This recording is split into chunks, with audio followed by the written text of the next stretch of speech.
What is going on, fellow Filmtopians? My name is Ricky, and welcome to Filmtopia, where we talk about film loving and filmmaking.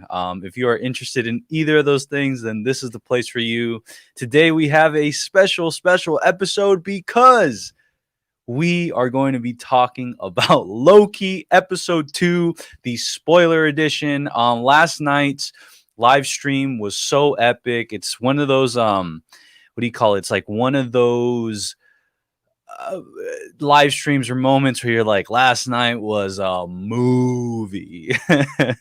But yeah, last night was super fun. The crew was all here, and a bunch of you fellow Filmtopians were in the chat lighting it up. I'm so very thankful for that. And as you guys can tell, or maybe you guys can't, but I have already started the sweats. Here in Southern California, the weather is nice and hot. And when I mean hot, I mean hot. This past week, we've had a heat wave. And, here in the studio with all the lights and everything, and then everything I'm wearing, you can only imagine. I'm pretty sure I'm going to drop around 5 pounds this next week. And hey, I'm not complaining. I'm good with it. I do want to say, just welcome everybody. Thank you for being here. I know these next day spoiler discussions, people are maybe still at work or people are busy, but you know what? The beauty about it is that this will live on forever. So if you're watching this on the replay, let me know in the comments down below. But if you are live, we are going to talk all about Loki episode 2. Oh, here we go. So Zari's in the house. Let's go. Zari, congrats. Thank you. Last night, yeah, we made it to 300 fellow Filmtopians on the channel, 300 subscribers if you're new here. Yeah, it's crazy. We started off the night, I think, around 263, and then we ended at 313, which is just a blessing beyond blessings, and just super duper excited about it. I'm excited because that just means there's more people that we can have these awesome discussions with. That means there's more people that are interested in the same thing we're all interested in. So it's not a numbers games, guys. It's a community thing. So I'm really big into that, and I think Filmtopia is doing an amazing job at feeling like a really well put, like, threaded community. So thank you Zari for that. Human Ramp is in the chat. What's going on, Human Ramp? Thank you for showing up last night. That was awesome. He says, hey everyone, I am doing my thing tonight, but I will be on lurk mode, meaning the browser will be open, so it will help with some view counts, and I look forward to watching the replay. Thank you so much, Human Ramp. That means a lot. As a fellow creator, you definitely understand that side of the whole thing. So I appreciate that. Thank you so much. Jonah says, yo, this is going to be a wild ride. And you are absolutely correct. Whether you're talking about tonight, whether you're talking about the show in its entirety, whether you're talking about next week's episode, it is all a wild ride, my friend. All of it is a wild ride. But with that said, Human Ram does not doubt it. Also on the same boat about things being a wild ride. And the theme is so good. Yeah, so I think you're referring to the video played at the beginning, the intro. That is a riff on the Loki thing, copyright free. So it pumps me up to get this going, to do this. Jonah says, I'll be in and out of the chat until I get to my setup. I'll do my best to keep moderation up. Well, thank you, Jonah, for that. And congratulations, by the way, on the moderation. I see the wrench next to your name, which is awesome. Awesome. Talia's in the house. Let's go. Woo! Talia, how is it going? Talia, by the way, just one last piece of verification. Go ahead and let me know if let me know that we communicated on Instagram. Let me know right now that you were the one that did message me. I just want to make sure. I mean, it's the last verification process. By the way, before I get a little further, you guys will see my phone is in the picture, and you guys will see me possibly picking it up and looking at it. And that is because if you were here last night, you got to hear about it first. But last night I was telling everybody that was here that my best friends Diana and Rodrigo are going to be having a baby boy, and he was due any minute between last night and today. And I've gotten news that it's very, very close. That Sebastian is very, very close. So that is incredible news. But if you guys see me just walk off, or if you guys see me pick up the phone or whatever, or maybe even start crying, it's okay. It's just I'm taking a phone call, and so there might be a slight pause, or whatever the case may be. Please bear with me. But you guys will get to see it live, which is awesome. Human Ram says, did we really watch the multiverse get created last night? Mind is blown. Yes, so last night, obviously we're gonna get into it right now, but last night we saw some amazing things. By the way, for anybody in here, as the title on the video says, this is a spoiler-ridden discussion. So if you have not seen the episodes yet, if you have not seen or you don't want to get anything spoiled, then I would recommend watching this after you watched your your piece of your episode 2, episode 1 of Loki, because today and tonight we will be talking all spoilers. So that is just the final warning. But yes, Human Ramp, did we really watch the multiverse get created last night? That is probably the biggest question I walked away with after last night's stream, just thinking that we visually and just like casually kind of saw this all go down, and I just couldn't believe it. I couldn't believe it. And the intensity in which it was playing itself out in was immaculate. I loved it. Woo! So pumped. Yeah, Human Ram says congrats to Jonah. Thank you, Jonah. I appreciate, Human Ram, thanks for that. Yes, Jonah, and my fellow Stafftopians, congratulations to all of them. And Talia says, I'm still blown away having won that giveaway. Yes. Okay. Awesome. Just that was the last confirmation / verification about that. Because maybe somebody had watched last night's stream and just messaged me, and they were posing as you. Kind of what do you call it, illusion projecting. But yes, Talia, I'm super happy. I did see your message, but I will respond after this. Actually, as a matter of fact, right now is a great time to just answer some basic FAQs. One is, you won the giveaway during the Falcon and the Winter Soldier, and I've been trying to get into contact with you since then, but I've also been busy, so it's been hard to reach out. But now that we finally are in contact, I just wanted to say congratulations. I was super happy when you won it. You've always shown so much love, and I really truly appreciate that. But with that said, so just some FAQs is 2 things. You asked about shipping. Do not worry about anything unless you are out of the country, out of the U.S., United States. If you're within the United States, then do not worry about shipping. I'm going to take care of all of that. All you have to worry about is just receiving it. So I hope that answers that question, but we won't get too much into it right now. So we'll keep talking over in the DMs. But yes, Talia, congratulations. Let's go. Pyro Hell's in the house. Let's go. Woo! Pyro Hell, you know the vibes. Hey, yo, are you a TVA agent? That jacket's sus. Well, I'm just saying, I don't know about an agent, but maybe a variant. A variant? Variant, anybody?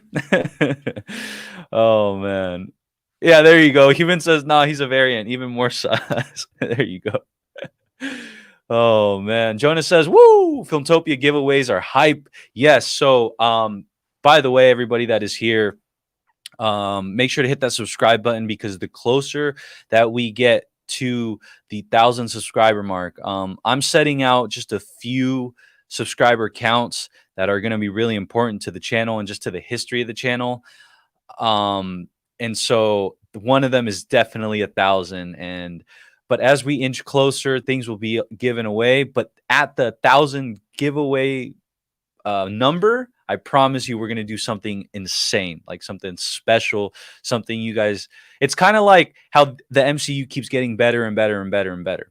I just want you guys to know that's how I view these giveaways.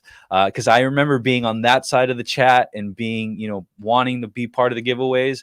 But this is my turn to give it back. This is my turn to make sure that you guys are able to really participate and really, you know, actually win these things, not feel like they're too far fetched. Talia's with the all right. Perfect, Talia. Thank you so much.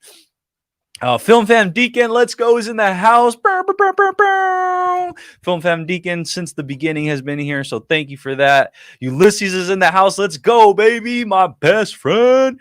Ulysses, ya tu sabes, papi. Ya tu sabes. Pyro Hell says variant. Where's the original? I don't know. Actually, we kind of know where Loki's original is. Man, RIP, man. Yeah, Film Fam Deacon was on his first stream. Seriously, like that's just insane. Thank you so much for that, man. I do appreciate that. Tim's Talk is here. Hey there, let's go. What's going on? Pyro House is 300 subs already. Let's go. Yes, Pyro, I think you were here at the beginning of last night's excursion of last night's live stream. It was incredible. I definitely recommend everybody to go watch that replay after this. There's so many awesome things that happened last night, and one of them was passing the 300 subscriber mark, which again isn't important in terms of numbers, but it's important in terms of community, and that's why I'm so hyped about it. And then Anthony with the mi gente, you already know what it is. Let's go. Let's go, baby. And as I said, you guys will be seeing some very familiar faces very soon. So stay tuned. Jonah says the original is in his closet, gagged and knocked unconscious. Yeah, I cannot confirm nor deny that. Imagine if original Ricky is really in a closet right now and I'm the variant. That'd be funny. Zari's in the house. Let's go, baby. Hey, let's go. Always showing love. Pyro Hell. Yep. That's the face I'd make too if that was the case. So Human Ram says, new to the channel, like what you see, smash that thumbs up, and don't forget to subscribe. Yeah, guys, you know what helped out last night? If you guys are wondering, last night what really helped out was A, the chat was lit, but B, there was a bunch of thumbs up on the channel, a bunch of thumbs up on the video, as well as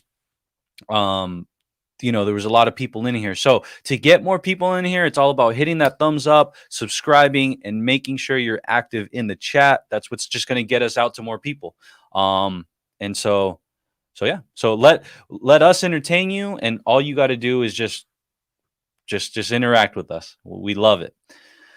Human Man says, look at that wrench, Anthony. You have the power. Congrats, bud. So yes, Anthony is a moderator. So Adrian, Anthony, Jonah, Lizzie, and soon to be Reddick are the moderators for our channel. So congratulations to all of them. Anthony says, yes, sir. Surveillance mode activated. Awesome. But with that said, I just want to go ahead and get started. I know people here are really excited about this spoiler discussion, as am I. And I'm going to need a little bit of help. So not only from the chat, but I'm going to need to call on some fellow Filmtopians. And the first one I will be calling on is the one, the only, Anthony. Forever, man. Forever. Let's go.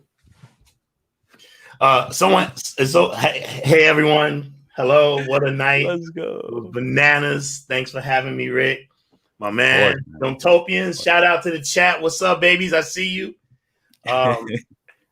What a crazy night. I want to address something real quick. People ask me, what am I doing whenever I'm doing this? So, I mean, for those who follow Marvel, you know, it's Wakanda Forever. And then, of course, Doctor Strange. Let's go, baby. Captain America, because I was a soldier. I'm a veteran, so there it is. There we go. What's up, baby? How you doing? I'm good, man. Sweaty, but I'm good. You feel me? I'm out here, and even though I'm pushing through this heat, and I'm still wearing what I'm wearing last night. I might take this off later. You know Yeah, what? As a matter of got fact, that hot ass Guardian jacket on right now. exactly.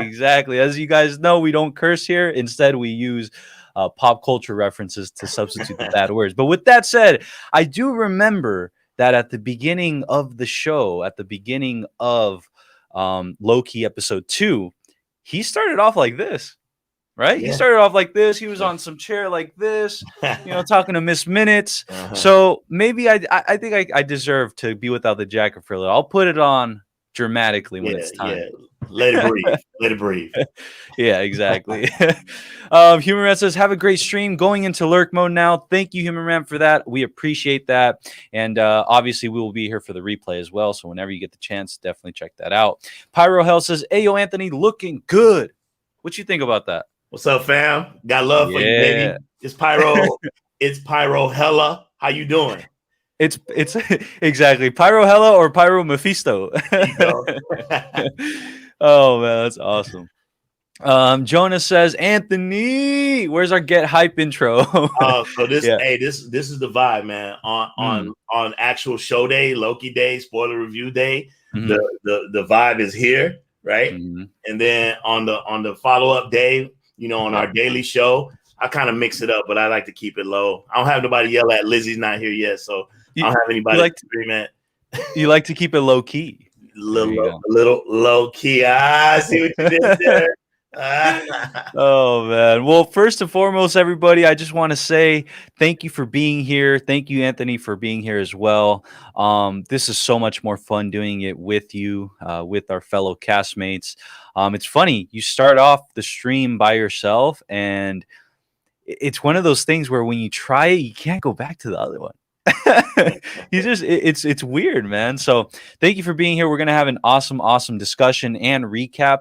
So I think until we figure out like the best formula, I think a formula that might work is recapping, right? Recapping, but along the recap, we talk about it. And that's gonna, I know I've always appreciated recaps because it's like, oh wait, you did watch it, you've seen it as well. Like, oh, you did notice that. But yeah, so everybody that's in here, make sure to hit that subscribe button. If you do, when you do, you show up on the screen right here. So I don't know if that's an enticer, but try it. Just try it and see if it happens. But yeah, so Pyro Hell says Pyro Mephisto. Yeah, man, Pyro Mephisto. Oh man, that's awesome. Hey Pyro, it's because we try not to curse. So we always, as Ricky said, we try to use like other references in place of the profanity. Just we want to keep it PG. We got a lot of kids on the show, a lot of fans and whatnot. So just trying to keep it low key. Hey, we might have to do an after show where we can turn up though.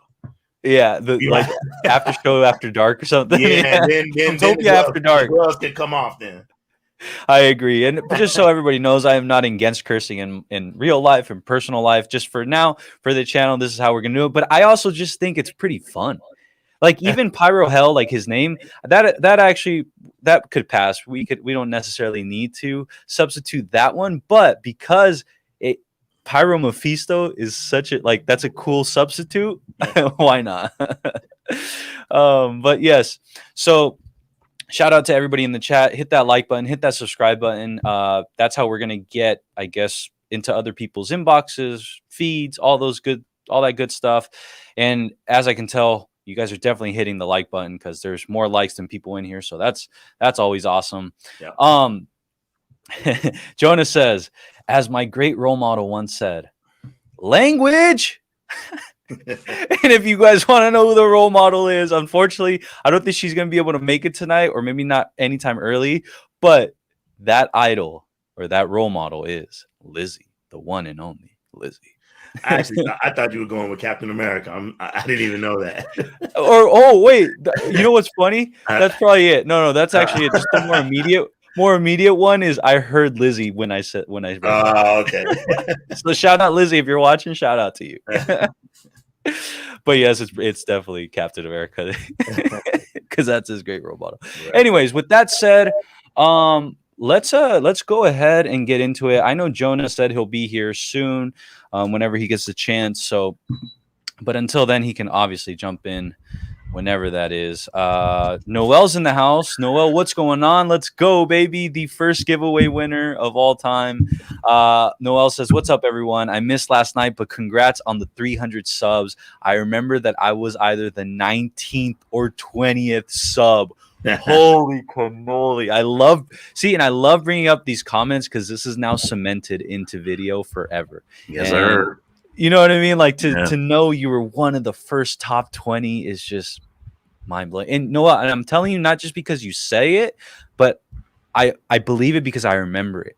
I remember when we were 20 strong, when we were just, down, around those numbers. So Noel, thank you so much. And it was super fitting then that you won. It's a great feeling when you get in on the ground floor, man. I remember when I made a huge mistake way back when. I remember one of my boys, Chan. Shout out to Chan. He's living in Cali right now. And I remember when I first came up to him and I was like, yo, dude, check out this donut, man. This donut's fly, man. I never tasted something so sweet. And he was like, it's cool, but I don't really like it, man. Dunkin' Donuts is always going to be on top. And that turned out to be Krispy Kremes, dog. Oh, talk about the ground floor, man. Oh. That's actually such a sick story. Yeah, man, For those of you wondering, that is a great reference story because to think, man, that's so cool. Yeah, your day one subs, man. Those are the ones. Those are the ones who are gonna ride for us, man. That's what's up. Seriously. Shout out to your people, man. Shout out to all your fam, man. Yeah, shout out, man. Shout out to all of you. Can I ask a semi-personal question? Of course. Baby was born last night? Not yet. So I was just saying this, and right after this, guys, this one we'll for sure get into it. But just to letting you guys know, now that there's more people in here, if you guys see me walk off camera, or if you guys see me take a phone call, or if you guys see me looking at my phone, it's not because I'm not paying attention. It's because my best friends are having their first child, a baby boy by the name of Sebastian, baby Sebs, and I feel I'm considered Uncle Rick, so that means so much to me, and I'm really hoping they call during this live stream. I know it's very imminent, it's very close. So God willing, everything goes amazing, and I hope to see that phone call. Nice. And Anthony, I know you can take over. You can take over, you and Jonah. I can sing and dance. I'll rip. There we go. But with that said, everybody. No, I was gonna say, if you jump off, I might pivot. I might just make it about all the movie news. We got a lot of news that came out this week. We got a lot of news, my man. Yeah. And then maybe at the end of this, we can give a little insight into something. Sounds good. But with that said, everybody, welcome to the Loki spoiler discussion, episode 2 of the Marvel series on Disney Plus. Yeah, there we go. Hey, you know what, Anthony? Throw that up one more time, man. Let the people really see it. Hey. Oh man, I love it, man. I love it. There we go, baby. Perfect. Well, with that said, I just want to say let's go ahead and get this started, man. That's right. I know last night when we were watching it, me and Lizzie ended up being like the ones that stayed on just due to like technical difficulties. Mm-hmm. And we stayed on, we were watching it. And that was, again, going back to this whole watching it, live streaming it, watching with others is so much more fun, man. If you guys haven't done it yet, come hang out Tuesdays going into Wednesdays, or whenever Wednesdays are for you at midnight. Loki episodes, all Marvel, anything Disney Plus drops, come here, we will hang out and watch it together. But I remember last night, the episode starts and we get the recap of what we saw in episode 1. I thought I'm so enamored with the show that I think they're doing such an amazing job with even the recap. Now maybe that's cap, maybe that's hype, whatever. But then it goes straight into the cold open. If you guys don't know what a cold open is, it basically means the intro right before the intro song, or like the title card or stuff like that. So this is all that happens pre the title card, pre-seeing, it's the Loki TV show. And so we get to see Minutemen and Minute Women enter into, I believe it's 1985, right? It's a Renaissance fair in 1985, somewhere in the US. I can't pinpoint where. But essentially, we see these Minutemen and women come in, and they obviously have they're looking for a variant. They're looking for whatever disruptions happening in this timeline. And as soon as they come through the portals, they get confronted by, I think it's the people there, right? They're like, who the heck are you guys? And why aren't you guys dressed how you're supposed to be dressed? Because they obviously, it's supposed to be a Renaissance fair, and it's supposed to mean mid-16th century type of wardrobe. They're looking. They go to this tent, I believe, and that variant, or the cloaked figure, because again, we don't necessarily know who it is, but there's this cloaked figure who is waiting for them, knew they were going to show up. And then next thing you know, the I guess the commander of that squadron they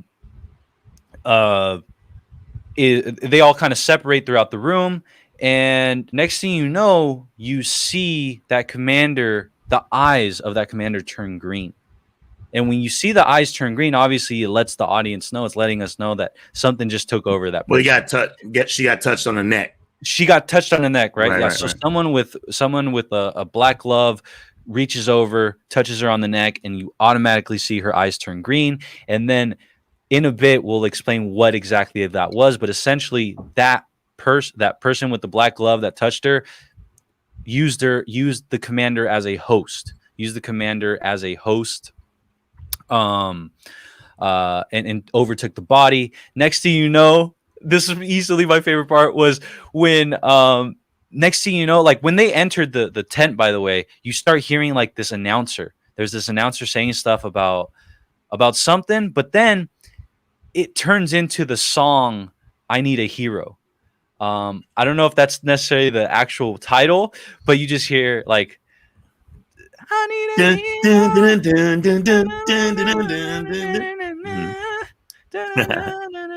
And so you hear that, and it really starts picking up when the commander is taken over, her body's taken over, and then that commander starts beating up all her squadron, all her troops, and all the Minutemen. And so next thing you know, at the very end, she was going to beat up one last one, and then she just faints. She faints because that presence that was inside her left it and went back to the body that it was originally in the cloaked figure. And then that dude stabs the last remaining squadron guy, last remaining troop. And next thing you know, you see the cloaked figure dragging the commander of the squadron into a portal. And then boom, the song ends, portal closes, and we get the title card Loki, which, by the way, let me ask you a quick question. Yeah. As I was thinking about this, because I noticed a lot of throwback beats when things happen.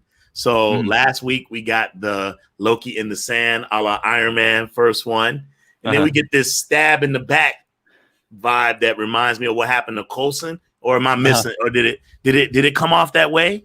Coulson or Frigga? That's what I thought. Oh yeah, I was thinking both of those. Okay, but actually, the Coulson one, we actually got to see it last week, right? We actually got to see it. Yeah. And then, if I'm not mistaken, let me see. If I'm not mistaken, I just remember like the way it was like done. It just looked like perfectly blocked. How the one either the Frigga one or the Coulson one happened. It could have been the Frigga one, yeah. And so, but yeah, no, I'm glad you're catching those things, because that is what I'm really loving about the show too, is the fact that Kate Herron, the director of the series, is taking direction like this and implementing callbacks, implementing beats, the beats that are going on. Right. So I really, really enjoy that. And then boom, like I said, we hit the title card, and now we're at the title card, and it's the same title card as last week. And I know last week when we had the spoiler discussion, I think we talked about that. We talked, is it going to stay the same? Is it malleable? Is it going to change with each episode? But it's starting to seem like, no, that's the same vibe they're going for, and I think they're going to use it throughout the whole thing. That's and okay. I love We like it. the intro song. It goes, "Burn, burn, burn." Like, I was like, let's go. It kind of reminds me. It kind of reminds me if you ever watch some of the old school Godzilla movies, the ones from the 60s and 70s. Whenever Godzilla would appear on the screen, it was that same dun, dun, dun, dun, dun, dun, dun, dun, dun. It's that same little vibe that was going. I love that. That's pretty cool, man. Just want to shout out the chat really quick. Everybody that's in here, thank you so much for being here. You are watching the episode 2 of Loki spoiler discussion. We are basically recapping the episode, but as we recap it, we talk about it and we give our thoughts. And if you are here, make sure to hit that like button. It helps the video get out to different people. Make sure you guys are commenting inside the chat. It just makes us, it gives us ideas. It helps us answer your questions. And then last but not least, hit that subscribe button. Last night, we made it past the 300 subscriber mark, which was incredible. And to have you as a fellow Filmtopian would be amazing. But really quick, let's check the chat. Jonah says, hey, but check out how much growth we've had. Over 5K views on last night's stream and 120 thumbs up. Yes, that was incredible. Thank you to everybody that was a part of that. Melanie also sees it. Melanie says the channel is growing. Congrats. Let's go. Thank you, Melanie. We appreciate that. And again, if you guys have not checked out Melanie's channel, please do. You will not regret it. Love her channel. Millie Cham is in that house. My birthday buddy. That's who it is. 5.1K streams. Insane. Happy birthday, Millie. Yep. Happy birthday. Jonah says Wisconsin is where it took place. So remember, it was 1985, the Renaissance Fair in Wisconsin. Thank you for that, Jonah. Pyro Hell says, Ayo, the fact that holding out for a hero played at the beginning was super sick. Yes, thank you for the name of the song, Holding Out for a Hero, but I just know it as I need a hero. Two times in the past week, that song has been a major theme. They're also using that song for He-Man. I've heard, bro, 3 apparently. So Loki, He-Man, and I didn't know that. I haven't heard it yet, but everybody's talking about it. They said that it was put to the game trailer of the Guardians of the Galaxy. Oh yeah, that's right. That is right. Yeah, I watched some E3 stuff. Yeah. That's right. Nice. That's right. Jacob is in the house. Jacob McDonald, thank you so much, Jacob. I appreciate the love. I saw you comment on a past video. You said it felt like a nice podcast. That is such an amazing compliment. Thank you so much for that, Jacob. Sometimes just want to let everybody know if I can't respond to the comments, I promise you that I've seen them, and at some point I am going to be able to acknowledge them just like I'm doing it now, but I will always try to respond. Pyro Health throws in the so Melanie with the clapping hands. Let's go, baby. Woo! Pyro Hell with the hands up. Juan Villalobos is in the chat. Let's go. Saw your first ever episode and the channel has gotten better and better. Great job, bro. Man, that like gives me the chills, guys. Gives me the absolute chills to know that that is in so humbling, and it gives me the all-time motivation to keep going. And okay. So with that said, chat, thank you for being active. Thank you for being here. Let's go ahead and go past the title card of the episode 2 Loki. So we get the title card. That's out of the way. And then now we're back at the TVA. And literally, this was Loki. This is what Loki was doing.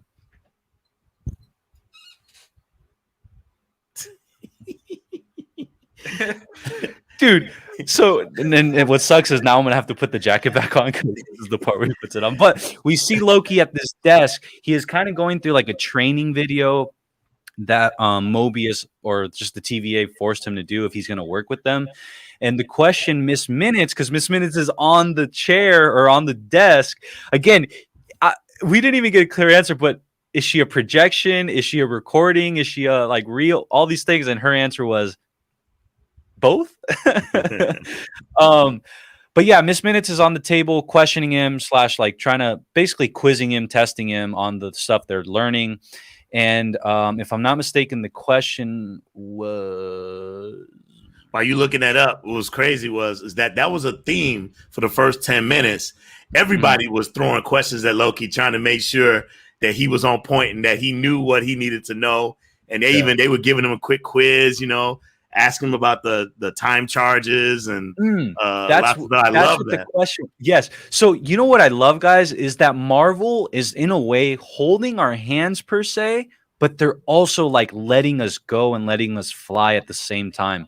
Or they know when exactly to do all those things. And I mean that by the first thing that comes out of Miss Minutes thing, she's asking Loki while Loki's reading a jet ski magazine. Sorry, guys. We'll talk about that in a bit. But he's reading a jet ski magazine and not really paying attention. But Miss Minutes asks him, "What happens when a variant timeline approaches the red? Right? When you guys see the meter and it approaches red, Loki just responds back with, "Well, something bad happens." And she's like, "Well, yeah, but what exactly?" What exactly happens? And essentially, the answer we get is that timeline or that if it reaches red, that the main timeline will be wiped, right? I need clarification on this. Sounds about right. But chat, what do you say?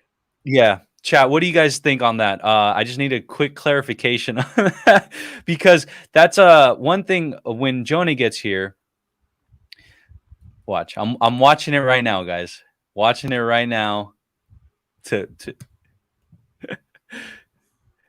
Okay, so according to Miss Minutes, the answer is that would lead to the destruction of the timeline and the collapse of reality as we know it. Now, that is huge. Like that's not just a little sentence. That's huge.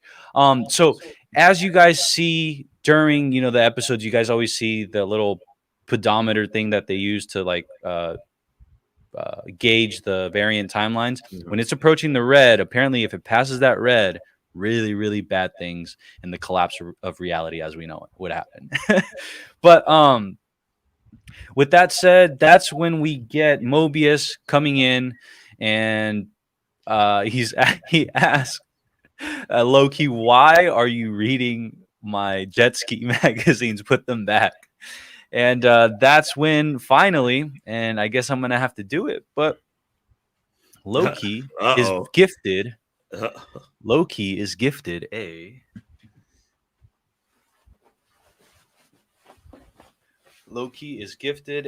jacket. A jacket with this on it. Loki is gifted a jacket with the variant imprinted all over the back, which is which is pretty funny if you ask me. But you know what? To give you guys even better clarification, we have a fellow Filmtopian that has arrived. A fellow Filmtopian that may have all the answers. With that said, let's introduce Mr. Jonah Mandel. Let's go, baby. Jay. Good, man. Great to see you. Great to see you guys.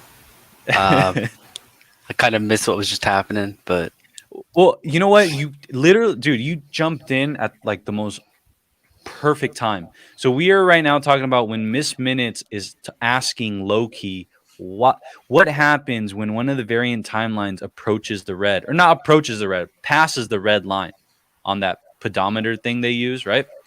And the answers, again, just from the show itself, from Ms. Minutes' mouth, it says the collapse of reality as we know it. Bad things would happen in collapse of reality. So just to clarify for the audience and for myself, by the way, audience, tonight I am you. I believe Anthony and Jonah may have some more answer than I do. So this is a perfect moment that I'll ask questions as if I am you guys, because I am you guys. So with that said, just to clarify, when you're looking at the TV thing and you see a variant timeline, and as that thing approaches the red line, if it passes that red line, we're talking the collapse of the main timeline? Kind of not. In the eyes of the TVA, yes, that is the collapse of the sacred timeline, because you've now created a multiverse. They don't want a multiverse. They want their one timeline that they have always had. Got you. Okay, so then undoubtedly at the end of this show is going to happen. Right? Yeah. Hence Doctor Strange in the multiverse. There it is. No, I did want to say though, as far as you know what it feels like then, according to Jonah's description of that, that sounds like what you tell people so they don't do.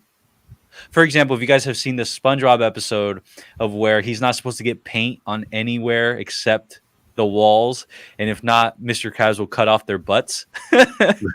Well, I liken it to this, where I think the TVA, the employees there, or the Minutemen, the Miss Minutes, all those people are told if anything goes past that red line, it is the collapse of reality as we know it. It is the end of time. Like they make it really, really a huge ordeal.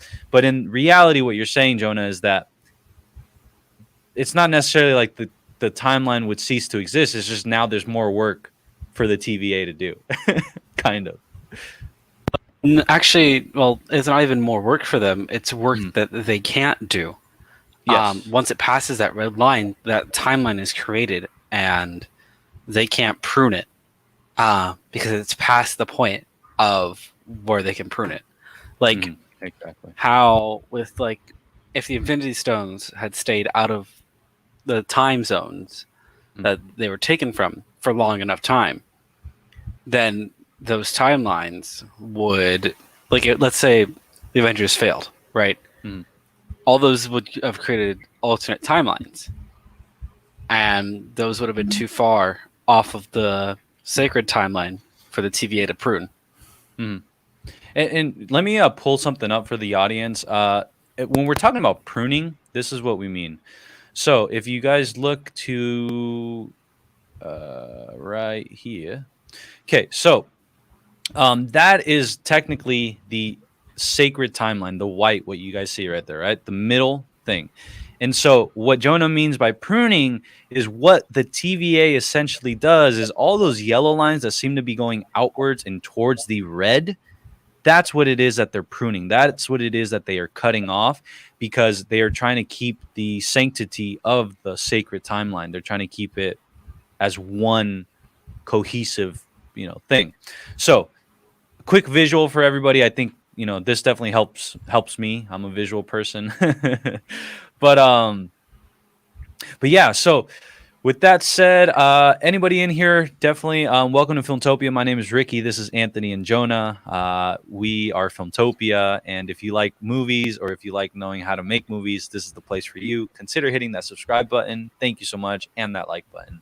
But now let's go ahead and move to the part where we get to kind of see Loki. And it's funny, when he got told let's go and he got given the jacket inside like the plastic, it was actually kind of cool to see Loki, like he got excited, like he was actually like, oh, this is kind of cool, like we're actually doing this, you guys are actually gonna let me do this. And so he actually believes he's gonna be a TVA agent. And I love how they take it away from him though. I love the manner in which they do, which is, he's wearing this jacket and everybody has a jacket like this, except the difference is it says variant. And I thought that was super funny. And then next thing you know, we're getting to the point where they're going over the game plan of how exactly they're gonna find this variant. And so the Minutemen and Mobius are talking, and they're going over like transformations. And this is actually what I want to talk about. They have Loki in front of them, and Loki's kind of listening to how they're game planning. And then he kind of steps in because Mobius says something that wasn't necessarily accurate. He was spreading misinformation per se, according to Loki. And that was, and I'm pulling up the quote really quick. But essentially, before I find the actual names, essentially it's when Loki is explaining the difference between changing the physical state of himself to take on like a different form versus, I guess, entering someone's body and overtaking that body. Am I correct on that, guys? I think he was talking about projection and the science behind projection. And this is something that I spoke about last night. Was Jane Foster did a similar thing in Thor: The Dark World, where she was talking about a specific principle of science. and they were calling it something else. They were calling it something magical, and she was calling it something science, right? But she actually turned out to be correct. I forget the phrase. If you know, drop it. Yeah. So the words that we came up, or the words that were used last night, were shape shifting and illusion projection. And duplicate casting. Projection. And duplicate casting, yeah. And man, I wish I could use the video like right now and show everybody. But essentially, I'm gonna repeat for everybody what duplication casting is according to Loki. Loki says duplication casting is, because this is the part where he's arguing back and forth with Mobius about whether it's illusion projection or duplicate casting, right? And Loki says, no, they're two completely different powers. Illusion projection involves depicting a detailed image from outside oneself. Okay. Honestly, in the chat, guys, if you guys can remember that, illusion projection involves depicting a detailed image from outside oneself.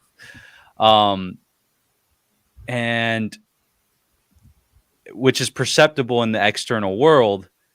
Whereas duplication casting entails recreating an exact facsimile of one's own body in its present circumstance. Jonah, so one is ethereal but perceptible, and then the other one is physical. You can make a physical copy of yourself. Am I getting that right? Yeah. Okay. And I'm asking you guys because so the first one would be when in Avengers, when Thor jumped through Loki and got trapped himself in that cage, right? Yes. But then, the other one would be the physical manifestation of a projection. It's duplicating yourself, but physically. Yes. So there's two ways that I can see that. With Loki turning into like Captain America, I can see it being that he's duplicating Captain America's look, and or I can see it as he's duplicating himself. So it's kind of hard to tell exactly where that line is. I would think when he did the move with Captain America, that's more like shape shifting. But again, I wouldn't know. I'm like you, Rick. I'm like an everyman. So yeah, my perspective is I go to Jonah for all my information. I think we all. I don't have all the answers, unfortunately. No, but that's the beauty, is that I think throughout the show, that's the thing. What I meant earlier about they're holding our hands, but they're also letting us fly. I think, again, right there, they're telling us what exactly it means to them, but I think it's going to be further dug out. It's going to be further, explained as the episodes go along. So I'm not necessarily too worried about not necessarily knowing what it is. I get the gist of it, and that's the most important part. It's all magic in the end. I love it. It's all magic, and to be honest, I loved how they did this at the beginning of the episode because it paid off at the end. And we'll get into what exactly that means in a bit. But essentially, after they go ahead and do this whole little spiel about what the duplication casting is versus, the other ones, they end up at the crime scene, per se, of what happened in the cold open. And this is 1985, Wisconsin. They go back to the scene, and they're inside, like I said, this tent where this happened.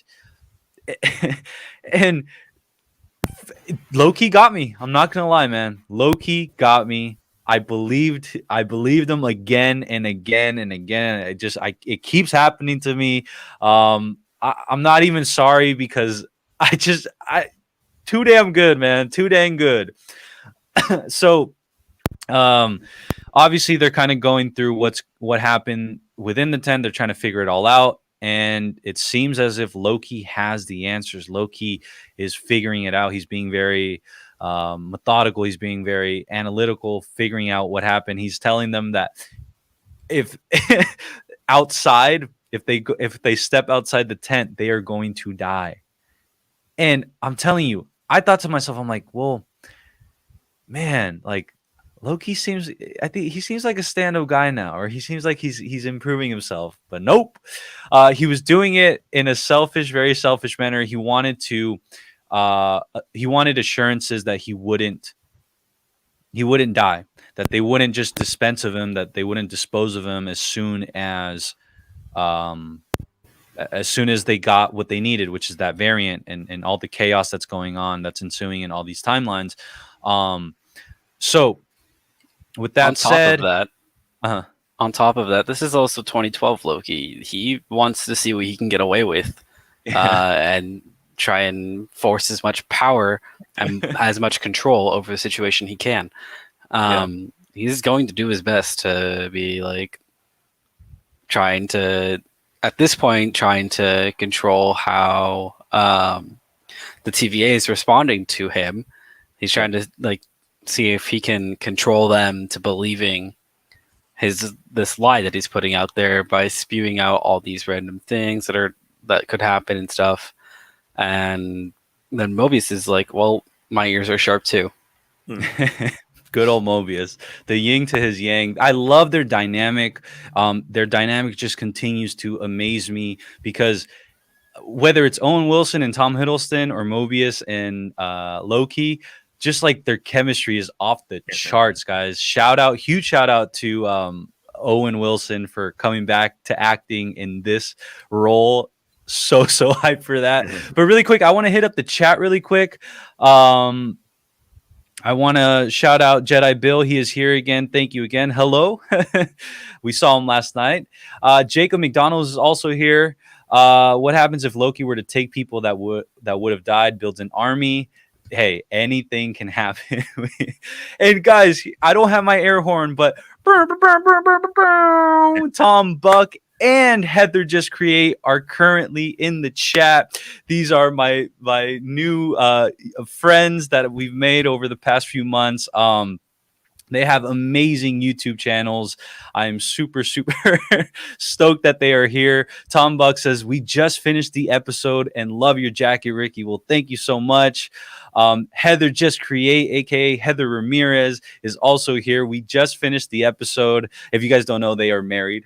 That's why they came in at the same time. So perfectly timed.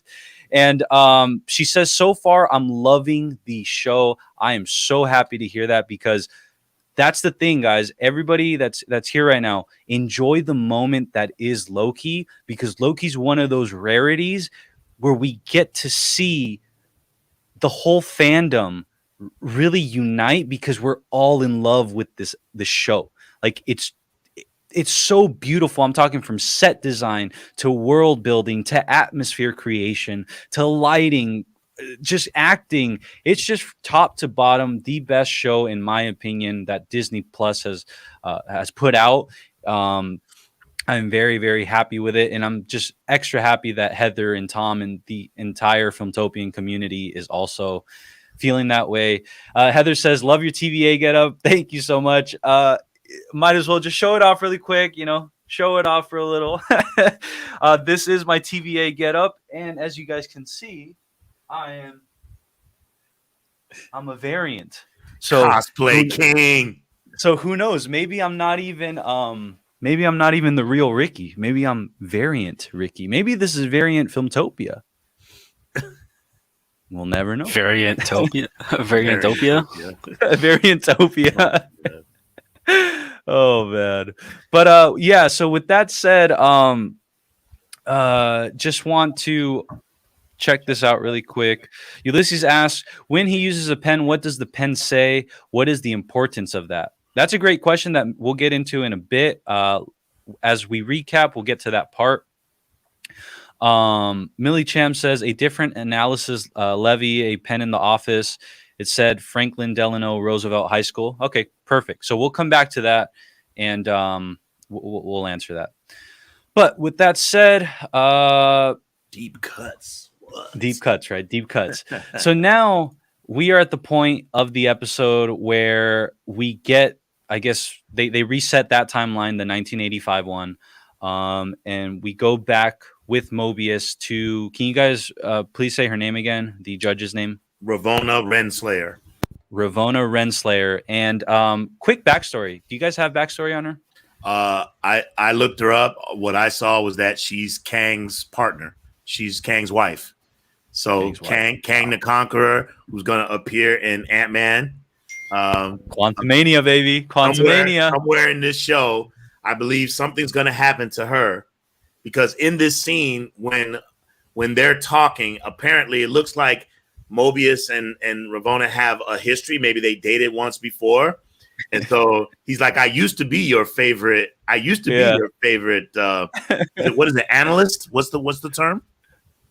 And it turns out she goes, well, I have a new one now. I have another favorite, but they don't mention his name. But I'm pretty sure they're referring to Kang. So maybe we may see Kang.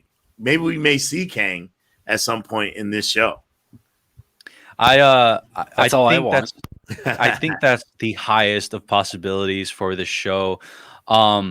They've already if I'm not mistaken, and I'm talking announced as far as like Deadline, Variety, Hollywood Reporter, those big named sources. So it's not just like rumors. There's some backing behind them, and they already have someone casted for Kang. I can't remember his name right now. If anybody in the chat does know it, or any of you know it, definitely let us know. But he is a phenomenal actor. He was in Lovecraft Country. Jonathan Majors. Jonathan Majors, exactly. So Jonathan Majors should be playing Kang. And we will, or again, according to the well-sourced rumors, we will be seeing him in Quantumania, Ant-Man, Quantumania, which I'm super excited about, guys. To me, Ant-Man is the most underrated project of the MCU, and I think it's so fitting too, because when Paul Rudd goes out and about, like, he is the perfect Ant-Man, because it's like that is exactly who Paul Rudd is. Like, you might or might not know him. Maybe you think he's a superhero, maybe you don't. Like, I think it was perfectly casted, but that's a little variant tangent I went on. But coming back to Kang, I think Kang will definitely make that introduction or appearance or cameo in this show in order to, I guess, set up whatever's happening in Quantumania, where he will be a full-on presence. And I think instead of connective tissue. Exactly. And instead of wasting time, and I say quote unquote wasting time, but instead of wasting time building him up during that movie or giving him backstory, I think all that can really be done in this show. Hey, Rick, can I say one thing too? Of course. Man, shout out to Marvel, who from day one has been creating connective tissue and building hype for the next projects or future projects down the line in the form of Easter eggs. They've been doing it, and it's not getting old. From the moment at the end of Iron Man, when Nick Fury's in his living room and he's like, "You think you're the only superhero?" I mean, they've been Easter egging us since day one, and it's still working. It's not getting old, and I love that, man. I love that so much. You know what's funny? You say that, right? Huge shout out to the MCU right now. And if you're in the chat, type in Feige we trust, because in Feige we trust. But I do want to say I'm really excited about it, because I'm one, personally speaking, I like to leave before it's too late. Like, I like to I don't like to overstay my welcome, all those things, right? So in that vein, what I'm trying to get out of that, what I'm trying to explain is, I would have thought that by now the MCU to me would be, I'd be like, okay, dude, we get it, or okay, dude, like, why do you keep doing this, or whatever. You could say anything like that, but that's the beauty of their art. That's the beauty of their hard work. That's the beauty of them listening or acknowledging us as the fans, that they haven't run it into the ground. And I think they're past that point. I think there's a point in everybody's life or project or whatever you want to call it, where you may have an instance like that, where you may run it into the ground. But I think they got past that hump, and they're in a territory that's unknown and will possibly never be duplicated, very highly likely. And again, always getting hyped when I think in my head, Avengers 5, Avengers 6, Avengers 7. I mean, the stuff we're going to see is going to, like, Avengers Endgame is going to look like, it's going to look like marbles compared to the moon. Like, it's going to look like Age of Ultron does currently. Yeah, that's so true. You see Age of Ultron, and I was, oh my God, that's a great example, actually. And Anthony and Feige, we trust. Thank you, Anthony, for that. Heather Just Creates says the Easter eggs definitely don't get old, although it hasn't been post-credit. There hasn't been any post-credit scenes. No. So as far as throughout the show so far, Loki's episodes 1 and 2, don't worry about post-credit scenes, none so far. But the beauty of it is that I haven't left the show or the episode, each one, I have not left it wanting more. Meaning I haven't left it needing any sort of post-credit or mid-credit scenes, which is amazing. I know when we were watching WandaVision and the Captain America Falcon Winter Soldier, you know, we'd here at on Filmtopia, we'd stick around during the end credits just to make sure, or not even to make sure, it'd be like, I want to see more, please give us more. But to see that this show is giving us like mini movies with each one is mind-blowing. The other thing is that they haven't cut down on the minutes on the runtime of these episodes. Falcon and the Winter Soldier and WandaVision were both super short. This actually got longer than the first episode. It was 3 minutes longer of runtime. So they're definitely filling up the entire space a lot better than the other shows. Plus, when we first got into this with WandaVision, we didn't know how long the credits were going to be.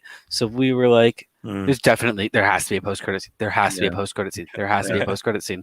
And there never was until 7 into it. And the first like 3 episodes were 30 minutes each. And we were like, are you kidding me? Like, hey, man, we need content. I'm not going to lie. You know, Mandalorian season 1 and WandaVision, dude, it hurt when you saw 25 minutes like on the clock and you were like, oh my gosh, this means only 5 more minutes left of this. Like, what? We have to wait a week for more? Are you kidding me? I'm super glad, or I'm hoping this is the direction in which Marvel and Star Wars and just everybody over there that's listening, please give us more. And we promise we'll make it worth your time. We'll watch it more. We'll watch it. We'll do whatever it takes. Just give us more. Let us like get really filled. Let our appetite get satisfied for the week. And trust me, man, we'll be there. Marvel has put too much post-credit scene in my head. Every time I watch The Bad Batch on Friday nights, I'm like, wait, is there a post-credit scene? And I know there's not. There never will be. It's Star Wars. But still, I'm just like, wait, I need to just scrub through these credits real quick, see if there's anything that I'm going to miss. Because we all have that like anxiety that like we're going to miss something if we like skip out on the credits. And that's what Marvel's created. And that's why it seems so fresh every time they do it for us. Is because we have that anticipation of it. So we get the anxiety when it's not there. So when it does show up, we are really invested in what they're showing us in those moments. And this is how cold Marvel is. Marvel is so cold with their post-credit scene game. They have other universes doing it. Now Universal is doing it. The Fast and Furious, am I saying it right? Fast and Furious, they're doing it. DC's doing it. Like other studios are now doing post-credit scenes. So what's happening when you go to the movie theater is it's so dope. It created community. I literally do this in the theater sometimes. We're in the theater and the movie's done, and then I see people get up and leave. I'm like, hey, don't leave. There's gonna be a coach. They're like, oh, okay. And they sit back down.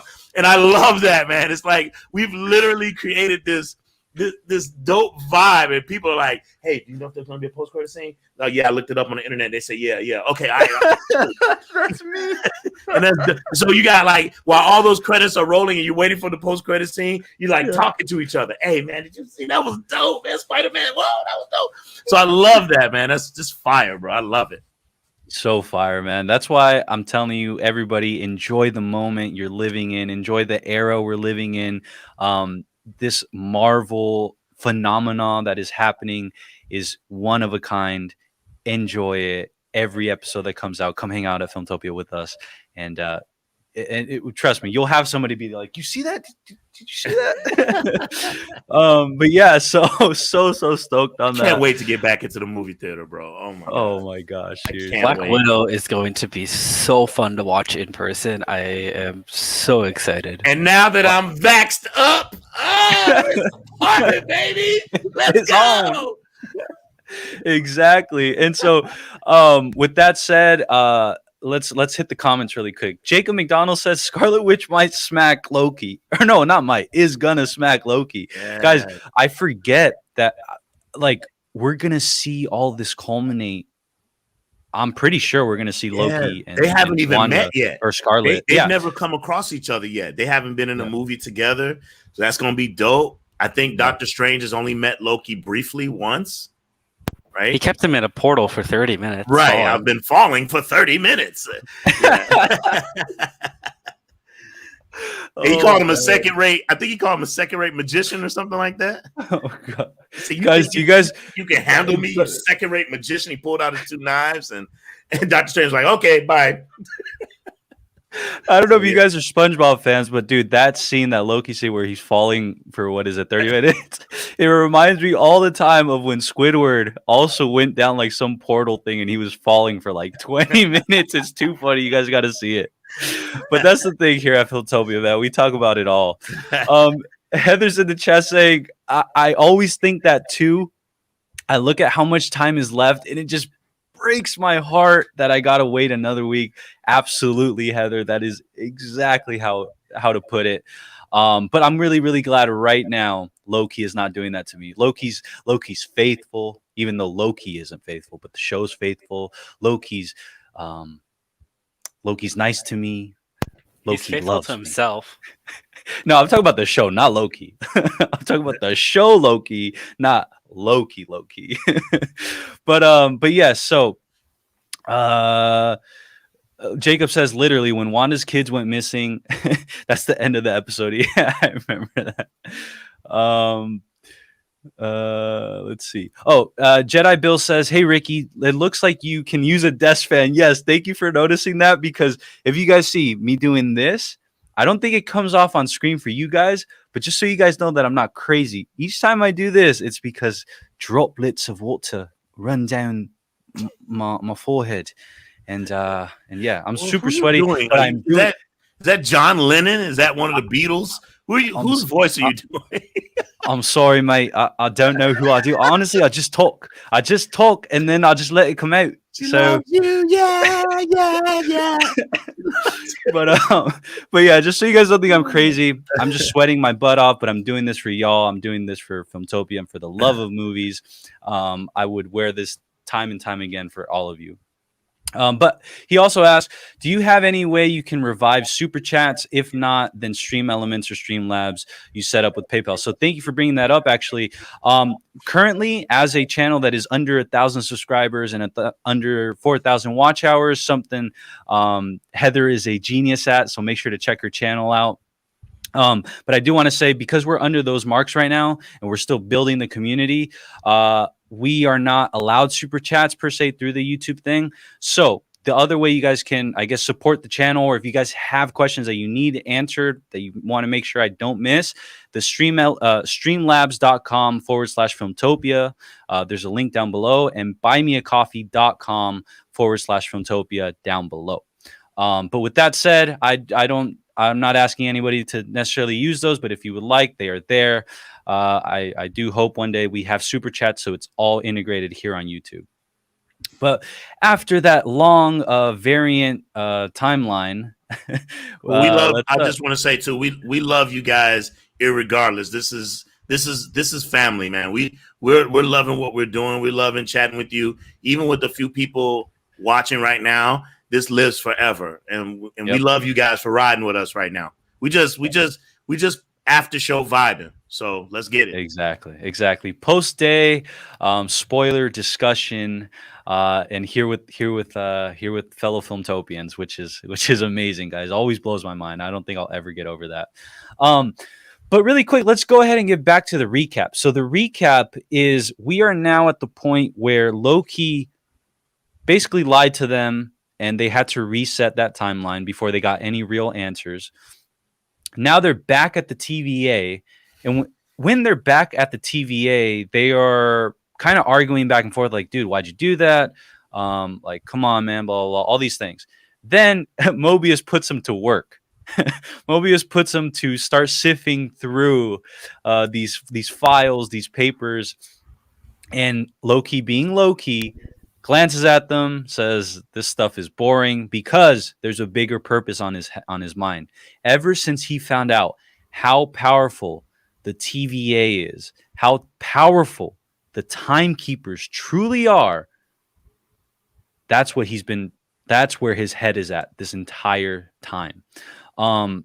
So with that said, he's basically like in this library setting, and he goes around to the librarian and asks, like, what did he ask? Do you guys remember what he asked the librarian? He asked to have the files on the timekeepers. He was told no. He asked to have the files on the beginning of the world, or beginning of time. He was told no. He asked for the end of time. He was told no. He asked, so what files can I have?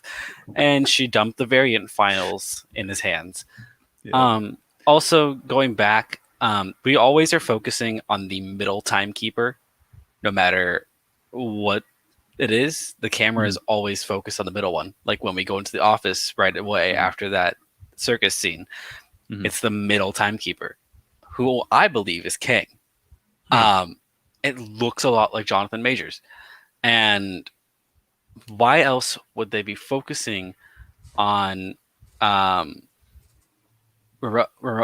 can't even say her name. Ravonna Renslayer. Why would they be putting Ravonna right behind the middle timekeeper, no matter where she is?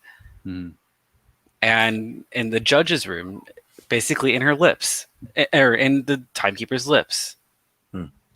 Basically, they're just saying, this is Kang. This whole thing is Kang. That's what I'm getting from this. I love the way Jonah thinks, man. And you know what Jonah's making me do? Because full disclosure, I only got an opportunity to watch the episode once with everybody last night. So I haven't had a chance to see it a second time.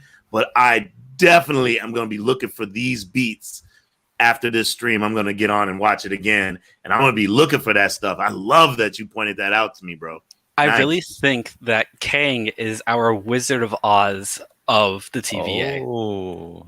I really think that where did he come up with these, man? Dude, Jonah, you are the perfect person, actually. Could you give us a quick rundown for anybody out there wondering, who is Kang? Who is Kang?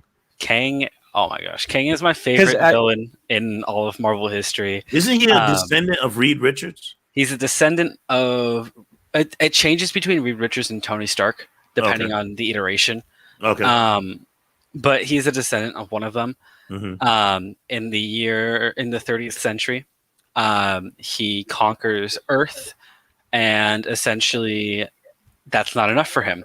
So he time travels back to the 21st century and tries to conquer Earth and has to face the Avengers. And the Avengers and him fight, and we all know how it ends because writers write for the Avengers to win. So but Kang is definitely a much more terrifying villain than Thanos will ever be to the Avengers. He's a technology wizard too. He's like Tony Stark, but to the 50th power though. Yes, and without a Tony Stark, the Avengers are gonna have a really hard time against Kang. Yeah. So one thing I took from that whole thing that he just said was that somewhere in Reed Richards or Tony Stark's family, they got with some sisters. Because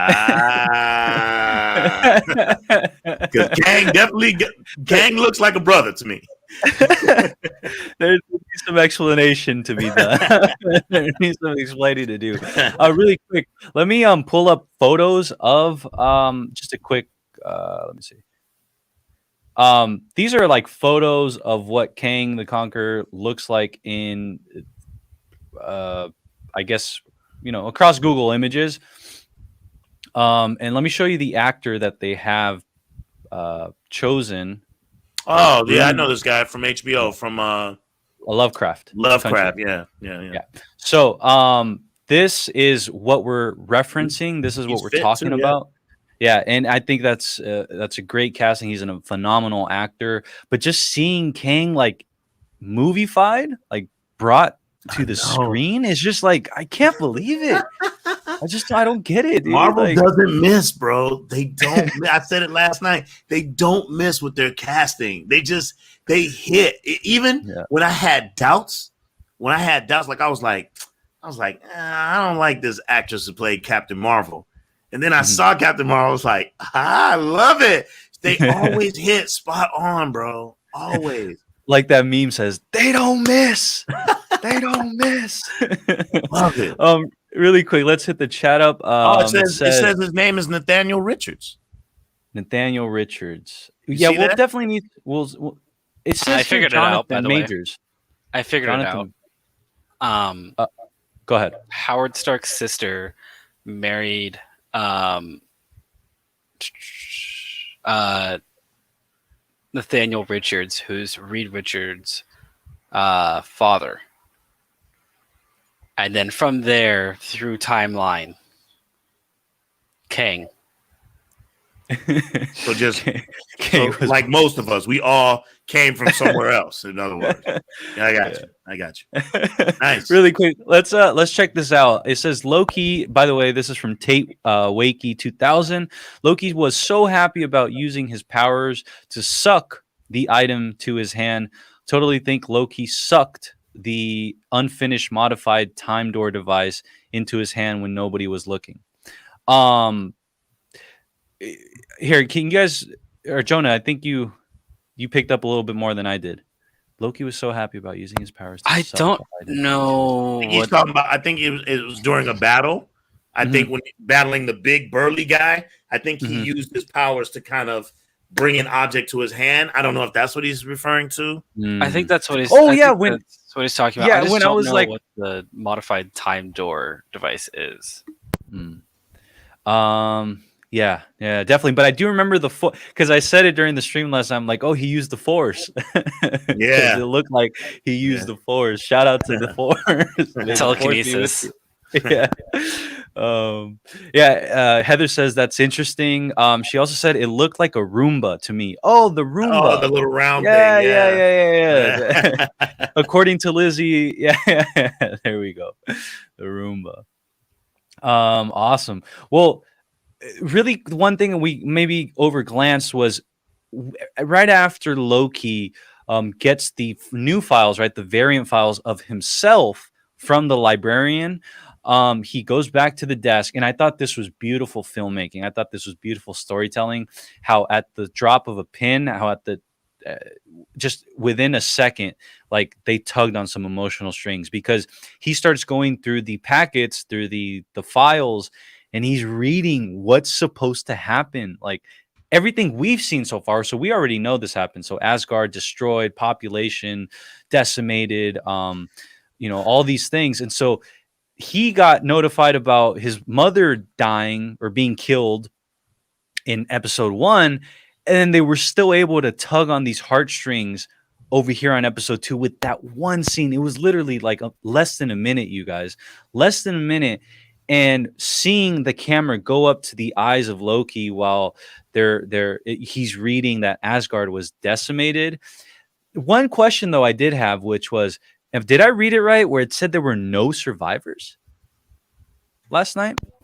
I mean, of the people that were on the planet still, yes, there were no survivors. Everyone that was on the ship survived, of course. And I think the way they're going to get around that, if they ever need explaining or whatever, is that they were saying Asgard, the planet, or is gone, but Asgardians aren't necessarily completely wiped, right?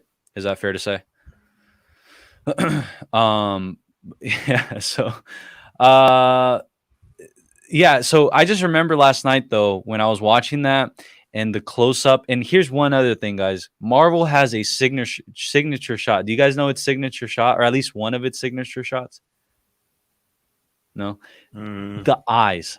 They use the eye shot so much, whether it's Captain America taking in being in space for the first time, whether it's, again, last night, seeing Loki's reaction to knowing Asgard was gone, or when his mother died.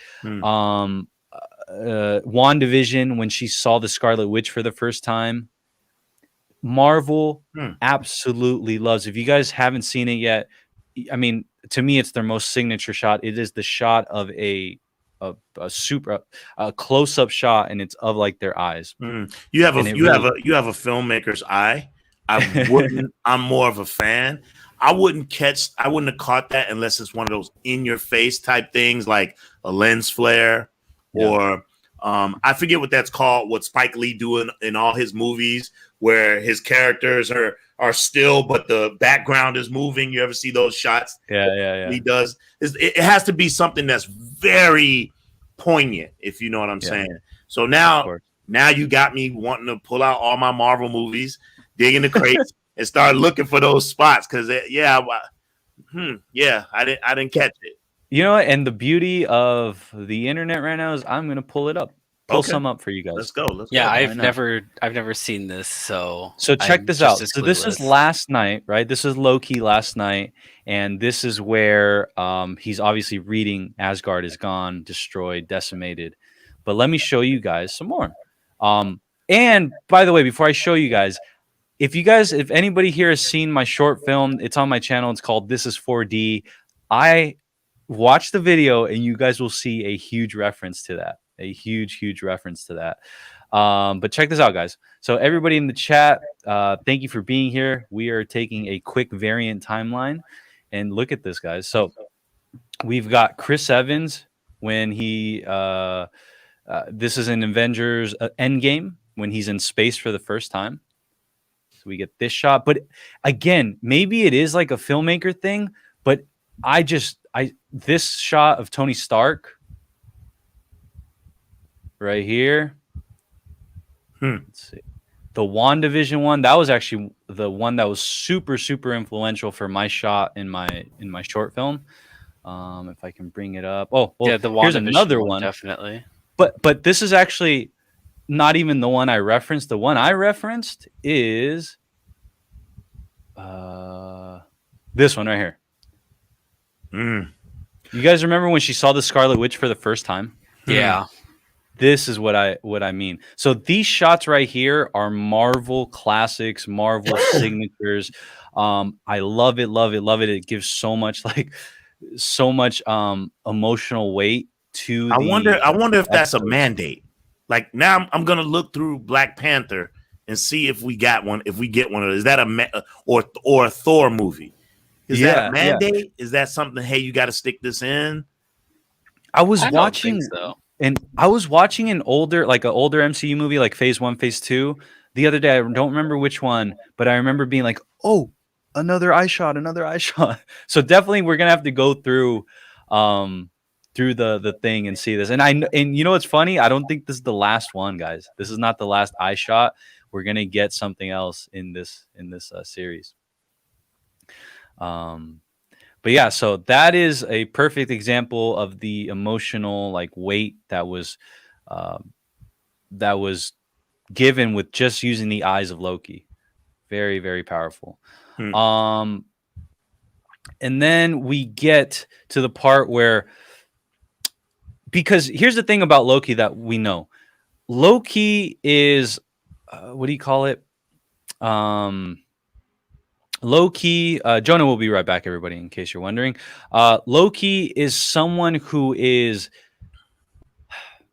how would I put it? He's someone that projects himself to be this, but in reality, he's this, right? If he says oh, I don't care about, and again, I'm not saying this, I'm just using this as an example, but I don't care about, he doesn't care about his brother. Doesn't care about. I don't care about Thor. Odin. I don't care about Thor, but that's what Loki's saying. That's what he's projecting. That's what he wants you to believe.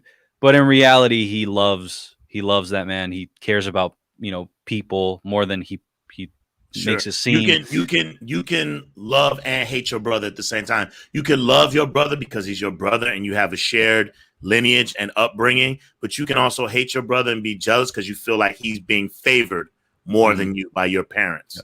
Exactly. So I can relate to that. I get that. Yeah. I have that too. I love my sister, but I hate her. I don't really hate her. But people in the chat, y'all know where I'm coming from. It's more like, mom and dad kind of, they do more for you. They kind of like you more, and so you have a resentment. It's misdirected, but that's the person you focus it at. Exactly. And because of that, the reason why I bring that up is because that's how we get to the next scene in Loki. And the next scene is prompted because Loki always has these moments where he's disarmed, where he goes from being like this tough guy or like this person that he wants you to think he is, and then something kind of either tragic or something like serious happens or something enters into his mind that's like meaningful. And he's like, man, I gotta shape up. Like I gotta stop doing that. Well, and even though it's like temporary, but he does do that, and that's how we get to the point where now he meets back up with Mobius and lets Mobius know, like, hey, I think I got something. And this is the part of the episode where I'm definitely gonna lean on all of us, on you, the chat, on Anthony, on Jonah when he gets back, but we get to the point where Loki comes over with an actual plan, not a made up plan, not a plan that it's an actual plan. And again, prompted by that emotional moment he had prior to knowing Asgard was gone. He goes over to Mobius, takes his salad. I love that scene.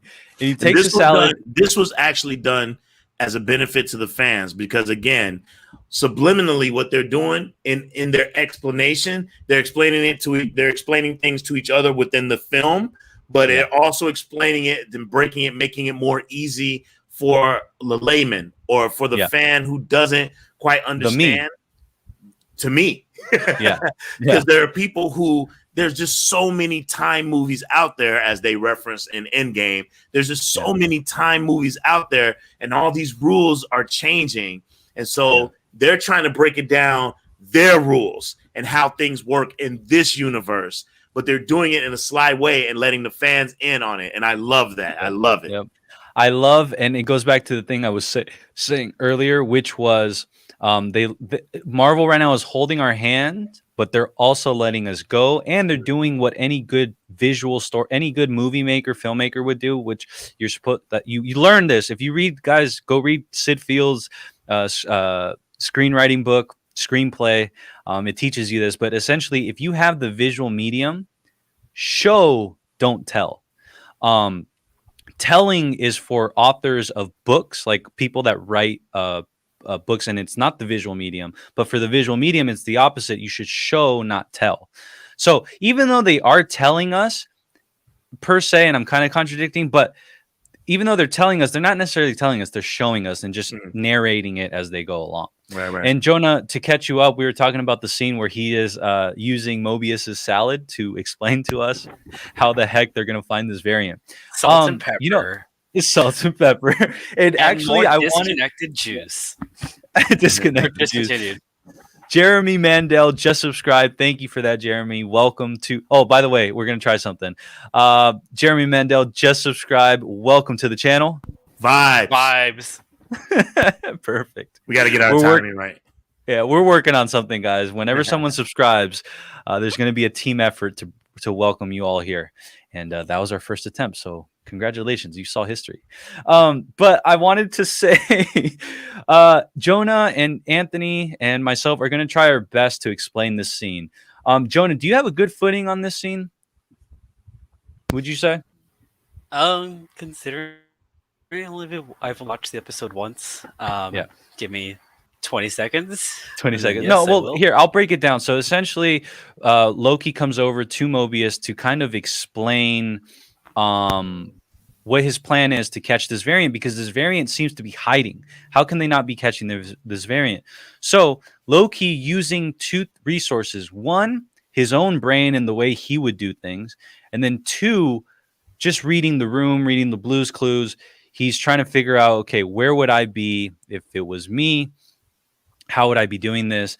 And he concocts like this plan to essentially, like, he concocts this plan that culminates in in realizing that this variant is in an area of time that is, I guess, what would you call it, Anthony? Like shielded? No, not shielded. It's like where no matter what you do, it won't change the timeline, right? Yes, the phrase. You guys, oh goodness, you guys know what I'm talking about? Yeah, it's like a place where, is it a Nexus event?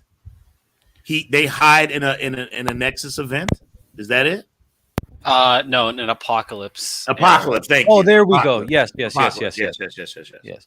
So it hides in an apocalypse event.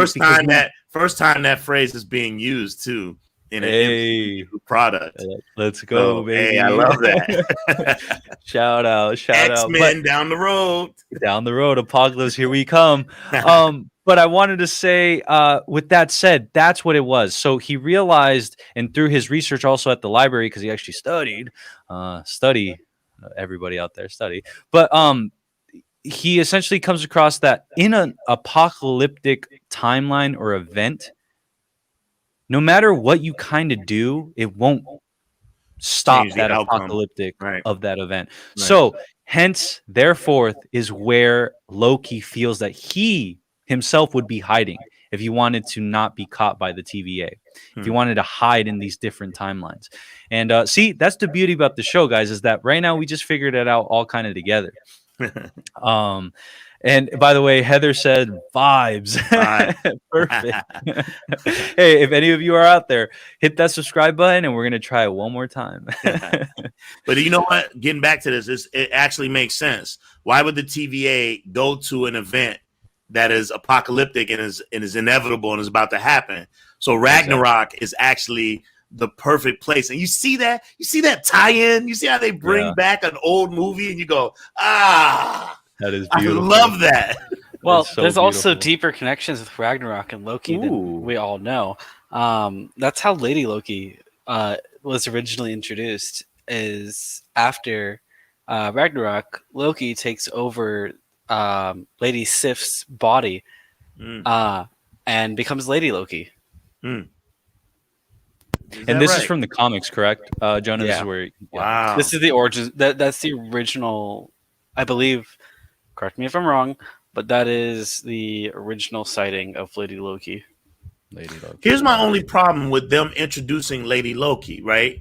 Which isn't necessarily, which may not be right, and I know we're going to talk about that, but I feel like, and we won't talk about it until later, but there are certain characters who one half of that counterpart has already been introduced in the Thor movie, and they need to introduce the other half of that tandem because those two always work together. They're synonymous. When you look at them, and you guys probably already know who we're talking about, but when you see that person with Scourge, they're always together. In fact, I believe, if I'm not mistaken, that Scourge is in love with this person, which is why he works for her.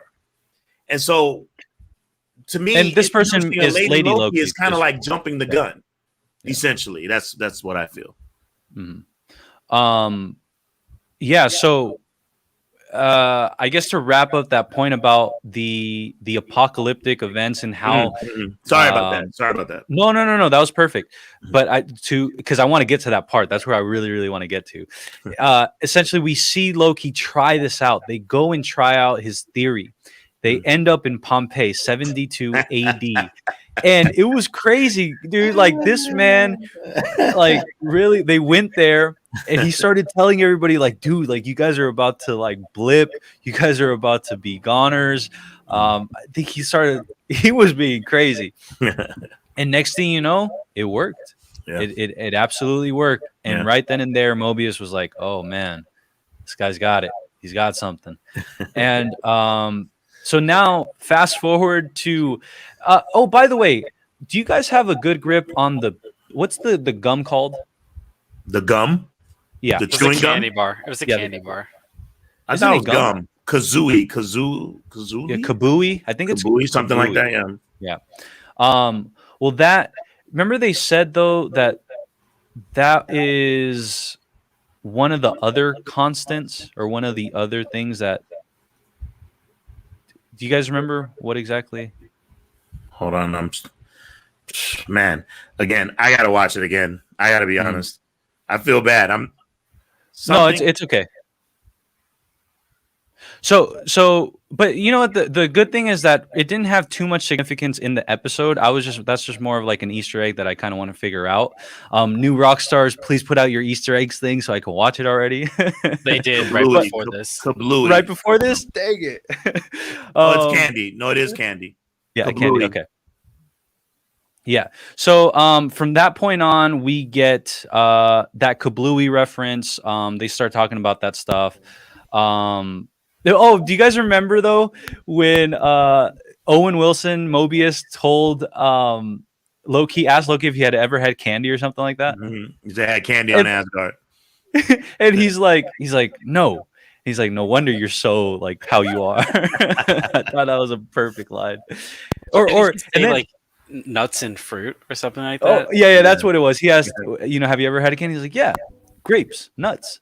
And he's like, no wonder you're blah blah blah.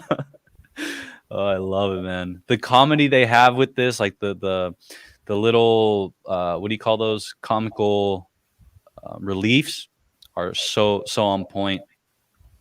By the way, really quick, a quick tangent. What do you guys consider the genre of this show? Or how about this? Sci-fi. I want two different comparisons. So what would you consider WandaVision and what would you consider Loki? The first half of WandaVision clearly is sitcom, right? Old school sitcom, right? Actually, it's sitcom right up until 8. Yeah. And then it became a Marvel feature, right? This show is thing for WandaVision. This show reminds me of this is old, I'm dating myself. There's a TV show, it's called Quantum Leap. I've heard of it. It's an old show, and this guy he jumps around time, but when he goes through time, he becomes someone, and they're seeing you as Harriet Tubman, but when you look in the mirror, you see who the actor is, and he's going around solving things. It's got funny, it's got detective beats, it's got action. That's an old late 80s, early 90s TV show vibe. That's what I think. Loki's definitely sci-fi, and I'm just gonna put all of WandaVision as a sitcom. Even episode 8 and 9, like there's just so much more content that is based on sitcoms that 8 and 9, when you're looking for a genre, they get overshadowed as Marvel into all of this sitcom stuff. Really quick, what's the name of the TV show that I already forgot that they're referencing in the later episodes of WandaVision, where is it Malcolm in the Middle? Is that what I'm thinking of? Malcolm in the Middle. Where they remove the audience, the laugh tracks, they take that part out, and they become that in Modern Family. Modern Family, that's what I was thinking of. Okay. Yeah. So yeah, really quick, the chat says hi, Wanted 200, welcome. Shan Vizar says, what if? And speaking of what if, what if Lady Loki is really Loki's daughter? Hell? Yeah. Ben said, Ben says, Ben, welcome, everybody. Say hi to Ben. Ben is always in here giving some love. So hello, Ben. And Tate Waki 2000 says it's a buddy cop. He feels that this is a buddy cop. Loki is a buddy cop type of show. And WandaVision is comparing it to an art majors project. Loki is more of a Rick and Morty buddy cop. that's a great comparison. I like that. That's awesome.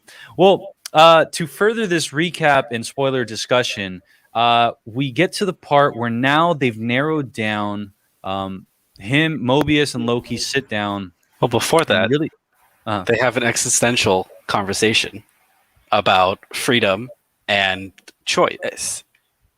And Loki is like, so you and I in the TVA, we're the only ones that really have the freedom to choose. And Mobius is like, well, no. But Loki's then like, well, then why is it all predetermined on this sacred timeline then?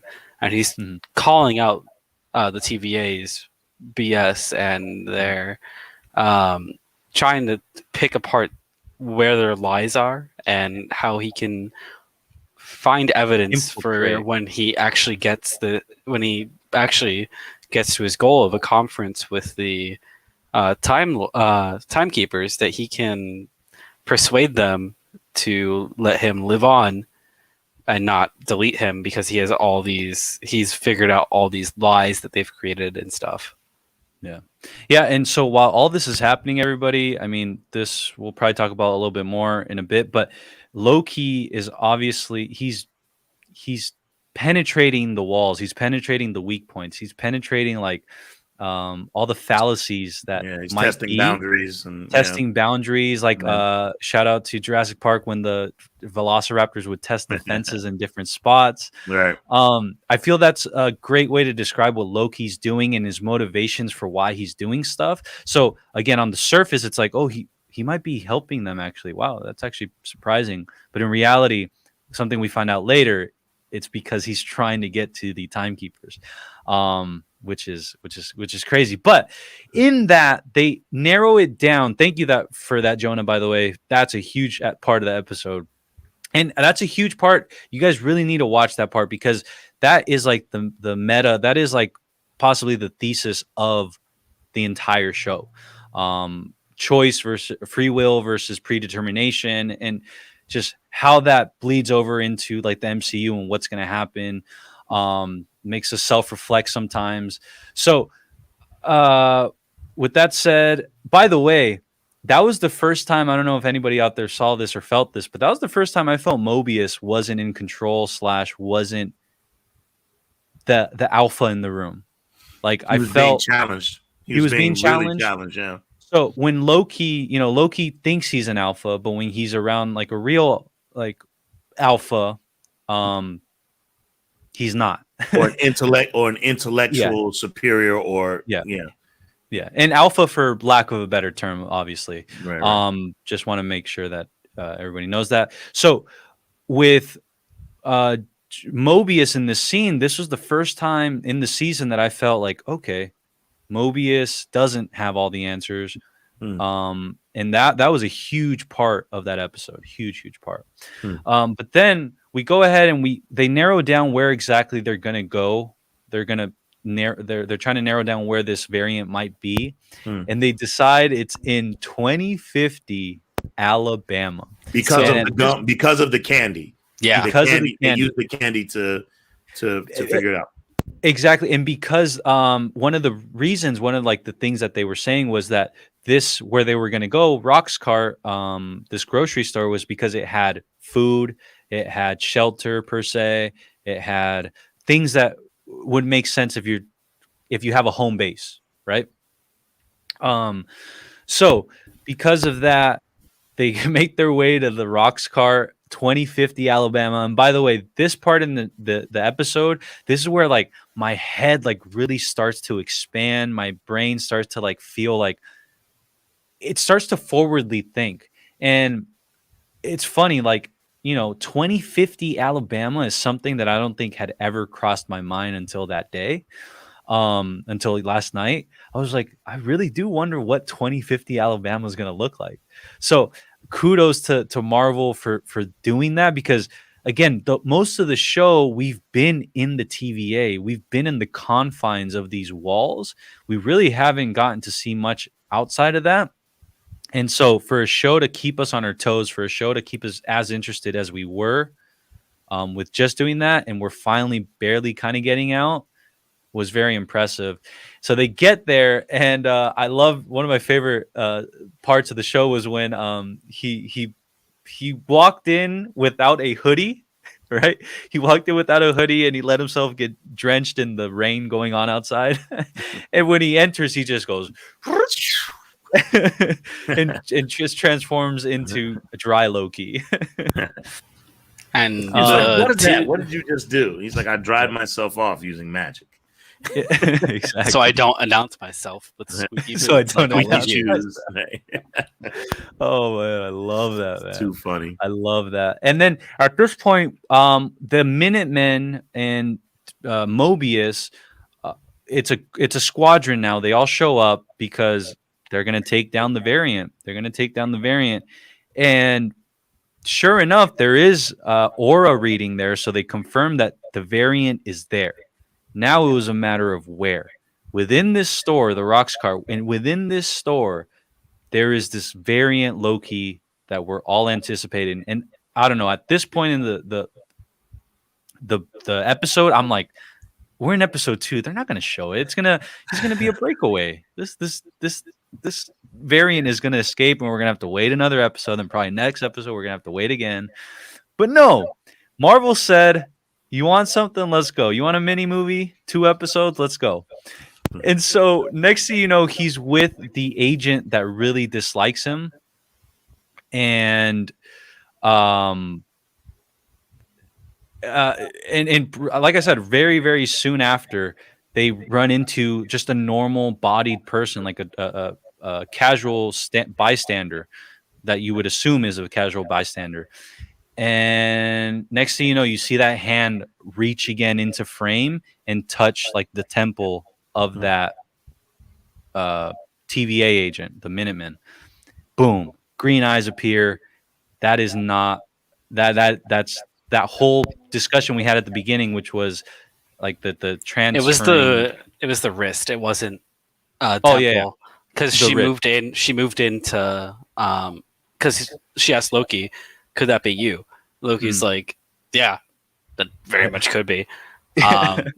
And so then she moves in, and when she goes to reset or whatever her weapon was set to, Lady Loki dodges it and then puts the hand on the wrist and then transfers over to the body. Yeah. So then at that point, we're seeing the Minutemen agent. That was my one thing I can't remember right now. Is she fought Loki? Because I don't remember I remember it more with the other guy. What was his name? Randy? I remember the Randy sequence for sure. Yeah, she never fought. Yeah, she never fought in that body. In that body, she just talked to Loki in that body.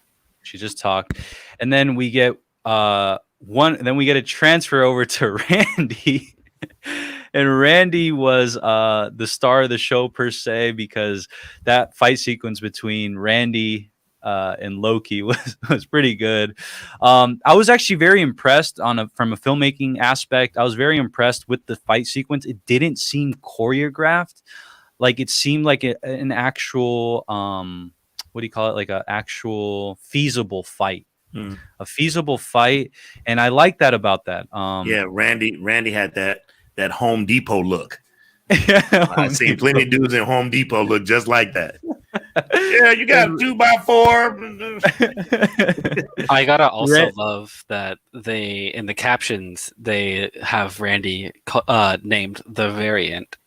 It doesn't say like Loki or anything like that. It just says the variant. Yeah. This is why I believe what I said last night. We're still not there yet, but this is why I believe what I believe. I'm really thinking what other people are saying is not, and what I believe I'm correct. And they don't want to give it away. They don't want to give it away yet. Let's get to that point actually. Okay. So with that said, Mr. Randy beating up Loki, then gets alleviated of the control. No longer is that person in control, or is that whoever that mystery character is inside his body. And we get to see like these, what are they called? The time resetters. We get to see time resetters placed all over the supermarket.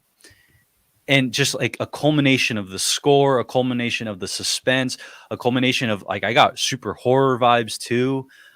It all culminates with us seeing this cloaked figure and the camera panning in, rolling in, dolling in.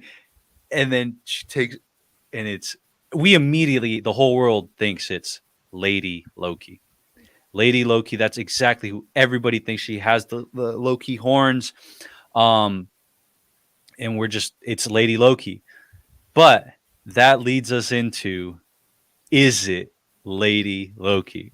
And Anthony, go ahead, man, and say what you wanted to say. Listen, listen. Ever since they started Kenneth Branagh's Thor, I've been capping to see Amora the Enchantress. Back then, I was fan casting in my own head, and I kept saying, "Man, I want Isla Fisher from Wedding Crashers." That was the crazy sister, the one who was with Vince Vaughn. I think Sacha Baron Cohen's wife. Is that his wife in real life? Yeah. And I think she's fine. And I said, man, you blonde her, and that's your Enchantress. Even back then, I was capping for that. That's a great casting, actually. Yeah. But my feeling is that that's really Amora the Enchantress, and again, by virtue of them casting Scourge in Ragnarok, right, the Executioner. Yeah, I just feel like that's because that's that tandem that's very famous in the Thor lore. Is you've got Enchantress and her Executioner, which is Scourge, right? You know, can you give us also in love with Thor, by the way. She's also in love with Thor. Is one of the reasons why she has so much contempt for Jane Foster and for Lady Sif. So I'm hoping I'm right. And to me, the giveaway is, I want to say this, and I could be wrong. If it was a Lady Loki, then why she make her brunette, right? Make her a brunette like Loki, right? And just by virtue of her having that beautiful blonde hair, I'm already in that vibe. I could be wrong though, because we've been very wrong before with all the guessing in WandaVision. So, what do you guys think? Well, could you give us a quick background as to Enchantress for the audience? Sure. Student of Loki, if I'm not mistaken. Help me out here. She's a student. She's a seductress. She has the power to manipulate the mind, kind of, and make you. That's why they call her the Enchantress. That's why I was kind of ticked off when DC did it first. So there was nothing enchanting about that sorceress, but that she has the ability. Her feminine wilds. She knows how. Even sometimes Thor even kind of like digging on her a little bit. He's like, yeah. I see what you mean. And she is Loki's prize student. Loki's had other students throughout the Marvel universe, but she's his prize student, almost his equal. Mm-hmm. And she's been featured in Avengers: Earth's Mightiest Heroes a lot. She was in quite a few episodes, including a Ragnarok episode, which I thought was dope. She's also featured a lot in the Thor Versus standalone movie. If you get a chance to watch that, extremely powerful. What you got, Jonah? I don't know if it's going to be Amora or if it's going to be Sylvie. That's where I'm at right now. If we do get Enchantress, because I've heard the internet say Sylvie. Sylvie is a different version of Enchantress that also has very close ties to Loki taking over her body. So it's been very misconstrued that between Lady Sif and between Sylvie, that Loki takes over the body and becomes female Loki after Ragnarok. Okay. So I don't know which is what Marvel wants to do with the MCU, but if this is Enchantress, I think it will be Sylvie. As multiple people in the chat have already mentioned, in different countries, the credits are already crediting her as Sylvie. You know, do you guys think that's a gaffe? Do you guys think, or not a gaffe? Like, do you guys think that's an error? I think it's a misdirect, because I don't think that Marvel ever gives away the secret sauce, right? They let the fans think what they want to think. Like throughout Wanda, we all kept saying, "Oh, it's Mephisto. Oh, the rabbit is Mephisto. Oh, this is Mephisto." And we did that a lot, and then it turns out there was no Mephisto. We were all saying in WandaVision, "Oh, who's the character that they called in? Who's the character that goodness, the black lady, the Photon, who's going to be Photon?" She called someone in, and everyone was saying, "Oh, is it this guy? Is it this guy? Fantastic this Four, guy?" Reed Richards. Yeah. And so I think that they're very very careful with, you know, where they lead the fans, and sometimes they just let the fans think what they want to think, and we're all wrong. So I don't think they would put that out there and let us like give away the sauce. Mm-hmm.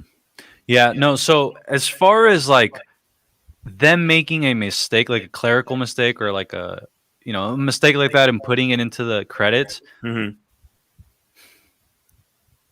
I'm of the mindset that I think Marvel's pretty tight, and they wouldn't let that happen if they know we're watching.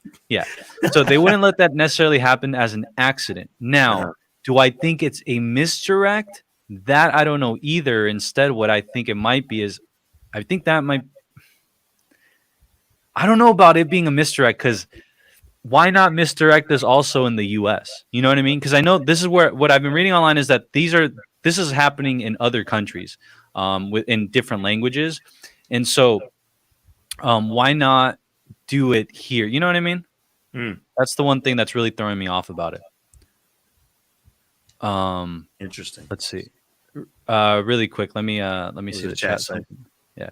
Lord Basty says, "Hey Ricky, do you think Kang is going to appear in episode 6 post-credit scene?" I do. I that is something I do believe is going to happen. I don't, and to be honest, I think it might happen a little sooner, because I think they want to lay some groundwork for Ant-Man, or whenever it is Kang reappears. I don't think they want to spend time building him up or explaining who he is later on. I think is Ant-Man in production? Is Ant-Man in production right now? I don't think it's in production yet, but it's one of the next ones coming up. Okay. And it should be, if I'm not mistaken, the same director should be coming back. I think that was the holdup at the beginning, was they were trying to get the director to come back to do it. Okay. Claybear Travels says, shout out to Claybear Travels also, and Lord Basty. Thank you guys for being here. Everybody that is here, thank you so much. My name is Ricky. This is Anthony and Jonah. We are Filmtopia, and if you love movies, talking about movies, theorizing about movies, or you want to know how to make movies, this is the place for you. Hit that subscribe button and that like button. You won't regret it. But Claybear Travel says, "I agree with you all. I'm not theorizing as much anymore because of WandaVision. WandaVision left us scarred." Tate Wakey says, "Marvel's playing with the audience." Yeah, but it's funny. It's weird to say, but like they kind of they've earned their stripes, man. Like they've earned their tease. Like I don't know how else to explain it.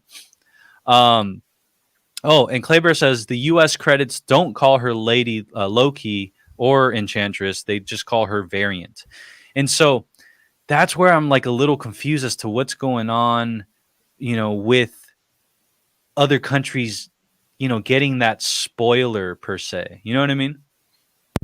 That's why I'm at the impression of this is a variant of Loki.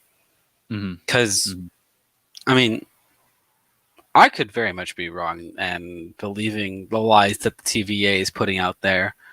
And Marvel on top of that putting out lies about, or just going along with what the TVA is saying, because that's what they want us to believe at this point in time. Because Marvel has an agenda. They always have. They always will. They're 4 years in advance at this point already. And every storyboard is already written until 2024. Exactly. They already have Avengers 5 in planning right now. Like, let's be honest. There's something that's going to happen in this series that is going to either push Loki towards becoming an Avenger, or this being the last that we see of Loki.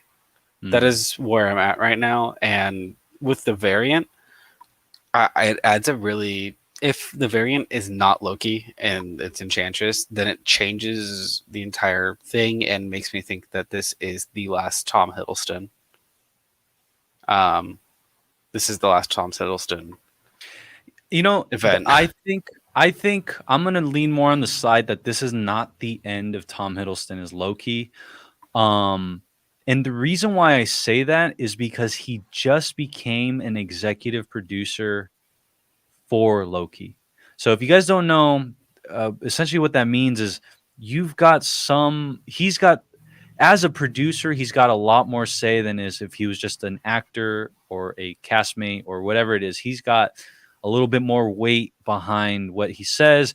To be honest, like from what I've read, he went into Marvel and pitched to them where he thinks Loki was. Like he's pitched his idea for Loki. He's pitched where he thinks Loki's been. He's pitched, what his thoughts are on Loki. And so they've listened, but they've actually like legally listened by making him a producer. So I'm using the Blues Clues in that sense. I put on my producer hat right there, and I'm thinking more in that light where I think he's too valuable of a character, too valuable as an actor to the MCU for this to be his last ride, or Doctor Strange Multiverse of Madness era to be his last ride. I think there's a little bit more we're gonna get from Loki. And I mean, it goes back to the question like Chris Hemsworth, right? How much longer does he have his Thor? Well, after Endgame, when I was watching Endgame, I was thinking, oh man, like Chris Hemsworth wants to stick around. Yeah. I would have thought he wanted like kind of like Chris Evans, like, okay, like what I was saying earlier, I like to leave the party before it's too late or whatever. Like I like to excuse myself before, it's too late. That's what I thought Chris Hemsworth was going to do. But now seeing Thor 4 is wrapped up in production, and then realizing like we've got many more Avengers films to come, that's locking him in for another like 10 years. Yep. And he wants to do it. So yeah, that's the cool part. I mean, but at the same time, outside of their contracts ending, did we really think Endgame was going to go the way it did? Like, we didn't. Like, we don't know Tom Hiddleston's contract details, right? Mm-mm. This could be his very last project on his contract, Yeah. and we don't know that. It wasn't public knowledge what his contract was. Whereas Robert Downey Jr. and Chris Evans, we were told, this is their last big thing for Marvel. And even then, we all were like, no, they're gonna resign. They're gonna resign. Like, yeah. I mean, back in 2018, 2019, we were like, there's no way they're gonna kill off either of these guys and not have them anymore. And then they did it. So that's why I'm just throwing it out there that we don't know what his contract is. We don't know what the future of Loki is beyond episode 2 of Loki. This is another variant tangent, but I actually really wish I want for Hollywood to be able to implement this, but I really wish we wouldn't know about people's contracts, because then that tells me about, the movie or like the stuff they're setting up. And I'm not necessarily like, I don't want to know, you know what I mean? I want to, going into Endgame, Robert Downey Jr.'s contract is coming up, Chris Evans is coming up, but obviously, as a fan, you're just like, no way, they're not gonna flip them, they're not gonna kill all these things. But I would have liked the sheer surprise without knowing the contract stuff, because that's my thing is like, plus the contract thing shouldn't necessarily like be public knowledge per se, I agree. I mean, and like with the Spider-Man, the Sony, Anthony is waiting to get back in, by the way. But Anthony, like, give me a thumbs up if you're ready. Like the whole Spider-Man thing, like that kind of had to be public knowledge because of how Sony forced it to be public knowledge with how many movies MCU gets with him. So yeah. But if they can figure out a way to bring those characters back, just wait till Robert Downey Jr.'s Dr. Dolittle 4 flops in the theaters. He'll come running back to Marvel. Hey, can you guys write me back in? And the same thing with Chris Evans. Chris Evans doing whatever he's doing. They always come back, right? Yeah. They're typecast forever. And if someone offers them a bag, like a serious bag, like Robert Downey Jr., what did he get? $35 million for the last one? If someone more, I think 75. Like he had percentage. Yeah, right. He getting percentages. If someone offered him a bag and say, "Hey, The Russo brothers are back, and they wrote a dope script. Marcus and McFeely wrote a dope script on how to bring you back. Yep. But you're Tony Stark, but you're a different Tony Stark. Yep. So your personality is a little bit different or whatever, and we're gonna play it this way. You think he wouldn't come back? And they're like, hey, $50 million for one movie. Yeah. You think he wouldn't come back? I totally he would be more, I think. Considering even Jeremy Renner got 35 million for 35 or something like that. It was something high. Bruh, I love Hawkeye. I need his agent. Favorite characters. One of my favorite characters. 35 million? He ain't worth 35 million. He's not in the movie enough. I'll double check that. Well, really quick, let me chime in on Chris Evans and Robert Downey Jr. coming back. So here's my opinion on that. Character arcs are sealed forever.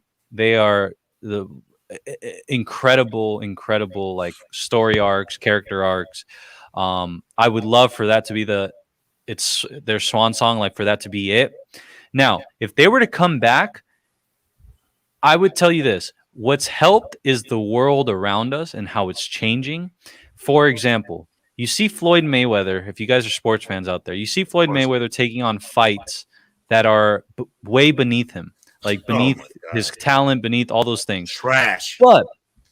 But the reason why I don't necessarily like get, super like anti Mayweather or anything is because I understand why he's doing it.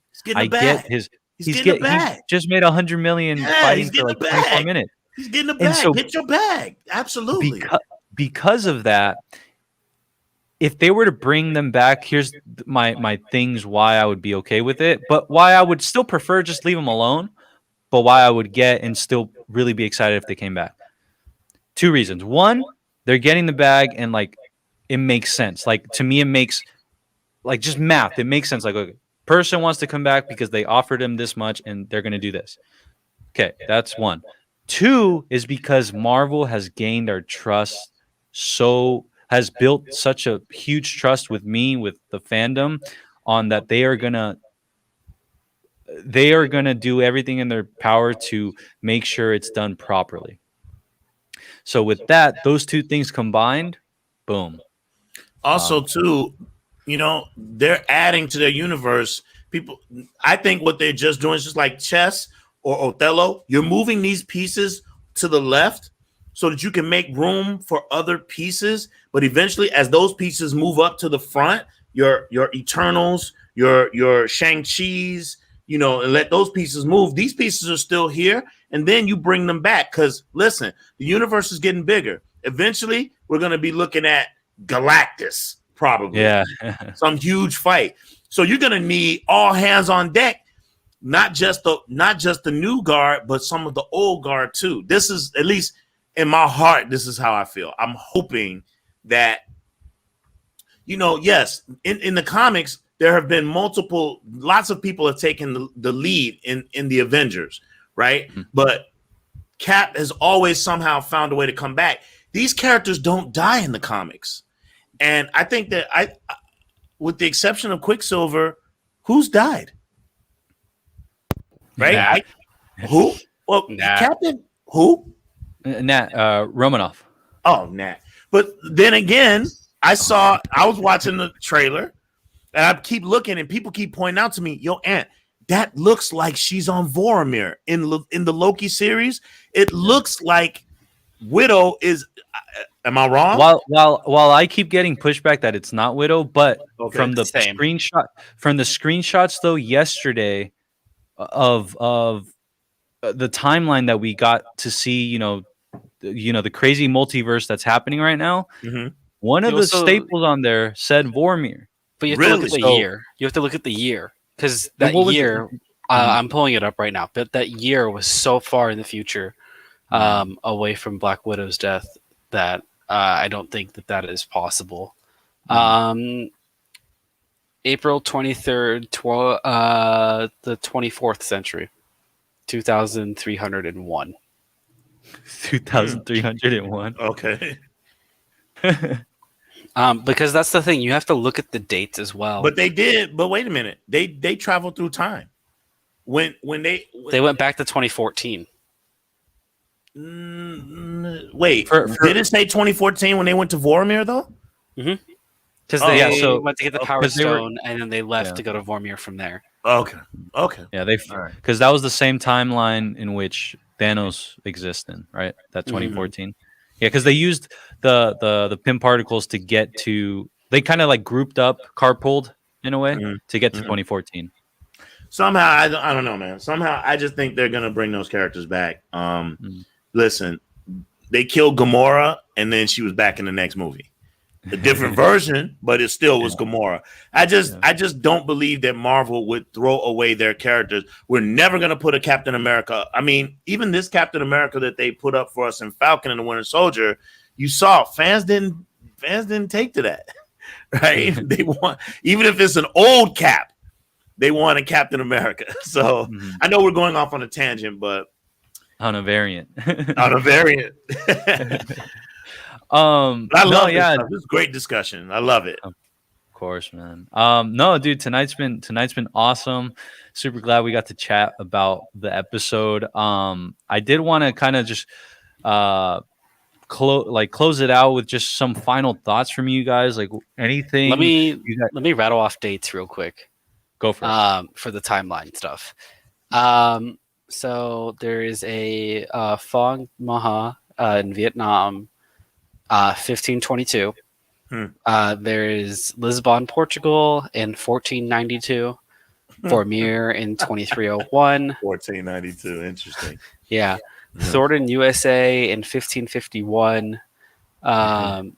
Cookville, USA in 1999. 2004 Asgard. 1390 in Rome. Sakaar in 1984. And Barry Chara in 1808. Wow. Porvoo, Finland in 1708. Ego 1382. Sorry, there's a few more. Titan in 1982. New York in 1947. 1984 Tokyo. Hala in 51. 1999 in Kingsport. 1001 on Xandar. 2005 in Beijing. 1903. Oh, never mind. That's the last one. Wow. Wow. They can't address all of that in 6 episodes. So, or maybe what we have, 4? You know 4 what more though? episodes? It's funny you read all those off, and to me that was just like a huge headache for Doctor Strange. Like Doctor Strange's like, come on, bruh. Like, hey Ben Tolson, I see you, baby. That's right.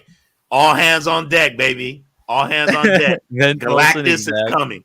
Galactus is coming. If you guys, by the way, if you guys haven't checked out Ben Tolson's channel, make sure to do that. He is an awesome creator, fellow creator. So definitely check him out. But we're gonna end on this, guys. Claybear Travels asks, I got a question. If the timekeepers are so powerful and we're able to combine all the timelines, then why is it so terrible that the timelines split apart again? Maybe the timekeepers don't exist now.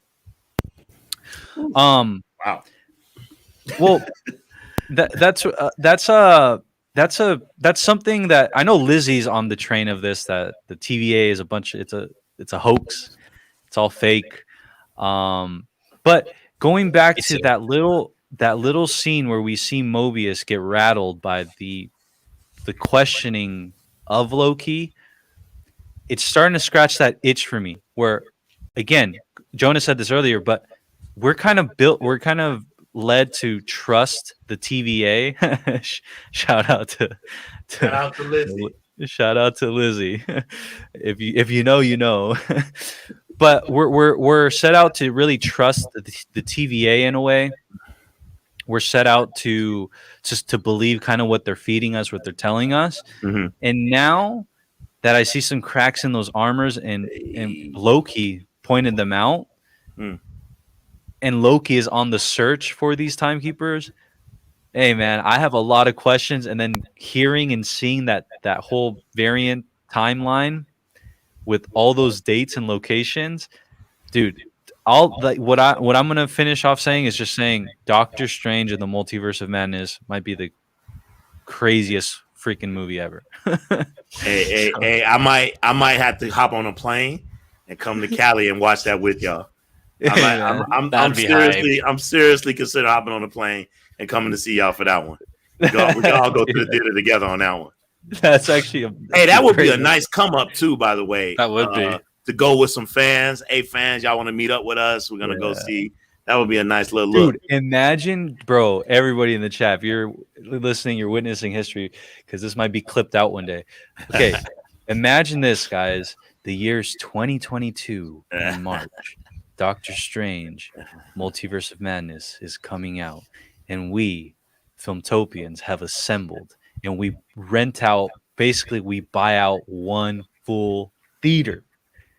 Crazy. I can only imagine that. Let's, like I said, speak it into the universe, and maybe the timekeepers will make it happen. So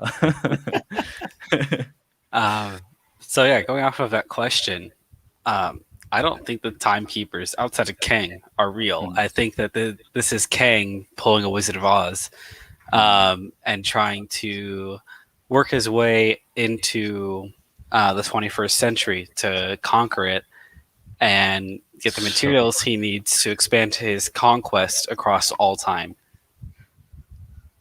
I love that, man. I love that. I think it's a bunch of baloney, and I think that everyone's praising these false gods, just like everyone was in Wizard of Oz. And it's just this man behind the curtain, except this time it's this actual super villain who knows what he's doing, and it's not just some guy. I'm leaning towards what Jonah's rocking with.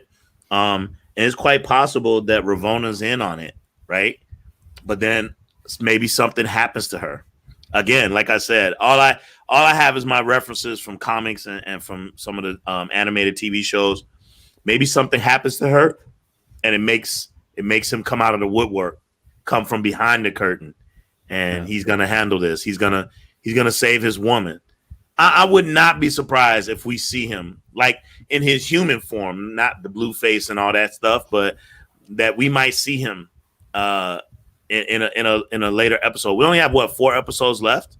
4 episodes, yeah. 4 episodes, about 4 hours each.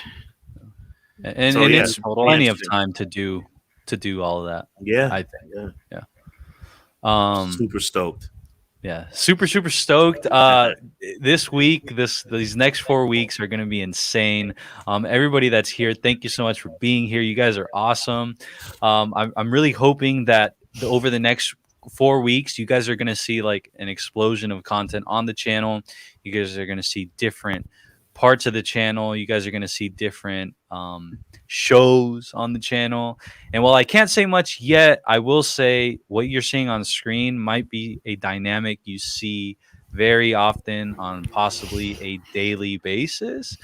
But with that said, I just want to say clear your mornings and be ready to see these 3 timekeepers on your screen. But shout out to the chat. Shout out to Ulysses, Ben, Noel, Heather, Tom, Billy, Tate Walkie, Lord Basty, Clay Bear Travels. You all know who you are. Thank you so much for being here. Make sure my to hit brother that who might be subscribe lurking button. still. Your brother. Shout out to Jonah's brother. We love it. Perfect. And yeah, just seriously, guys, thank you for doing this. Jonah and Anthony, thank you for hopping on tonight. It means a lot, and it's always so much more fun again to discuss all of this with fellow, just movie lovers. This is awesome. And tonight we set it into motion. Tonight we let the universe know we are gonna sell out a movie theater for Doctor Strange in the Multiverse of Madness, and we're gonna watch this together, man. Nice. It's gonna be so much fun.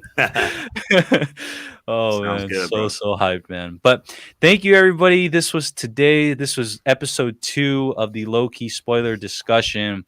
And with that said, Doctor Strange, Black Panther, and Captain America say goodbye. Peace. Everyone. Peace. Oh, well, let's end it with vibes. All right, ready? 1, 2, 3. Vibes. All right, everybody. Peace.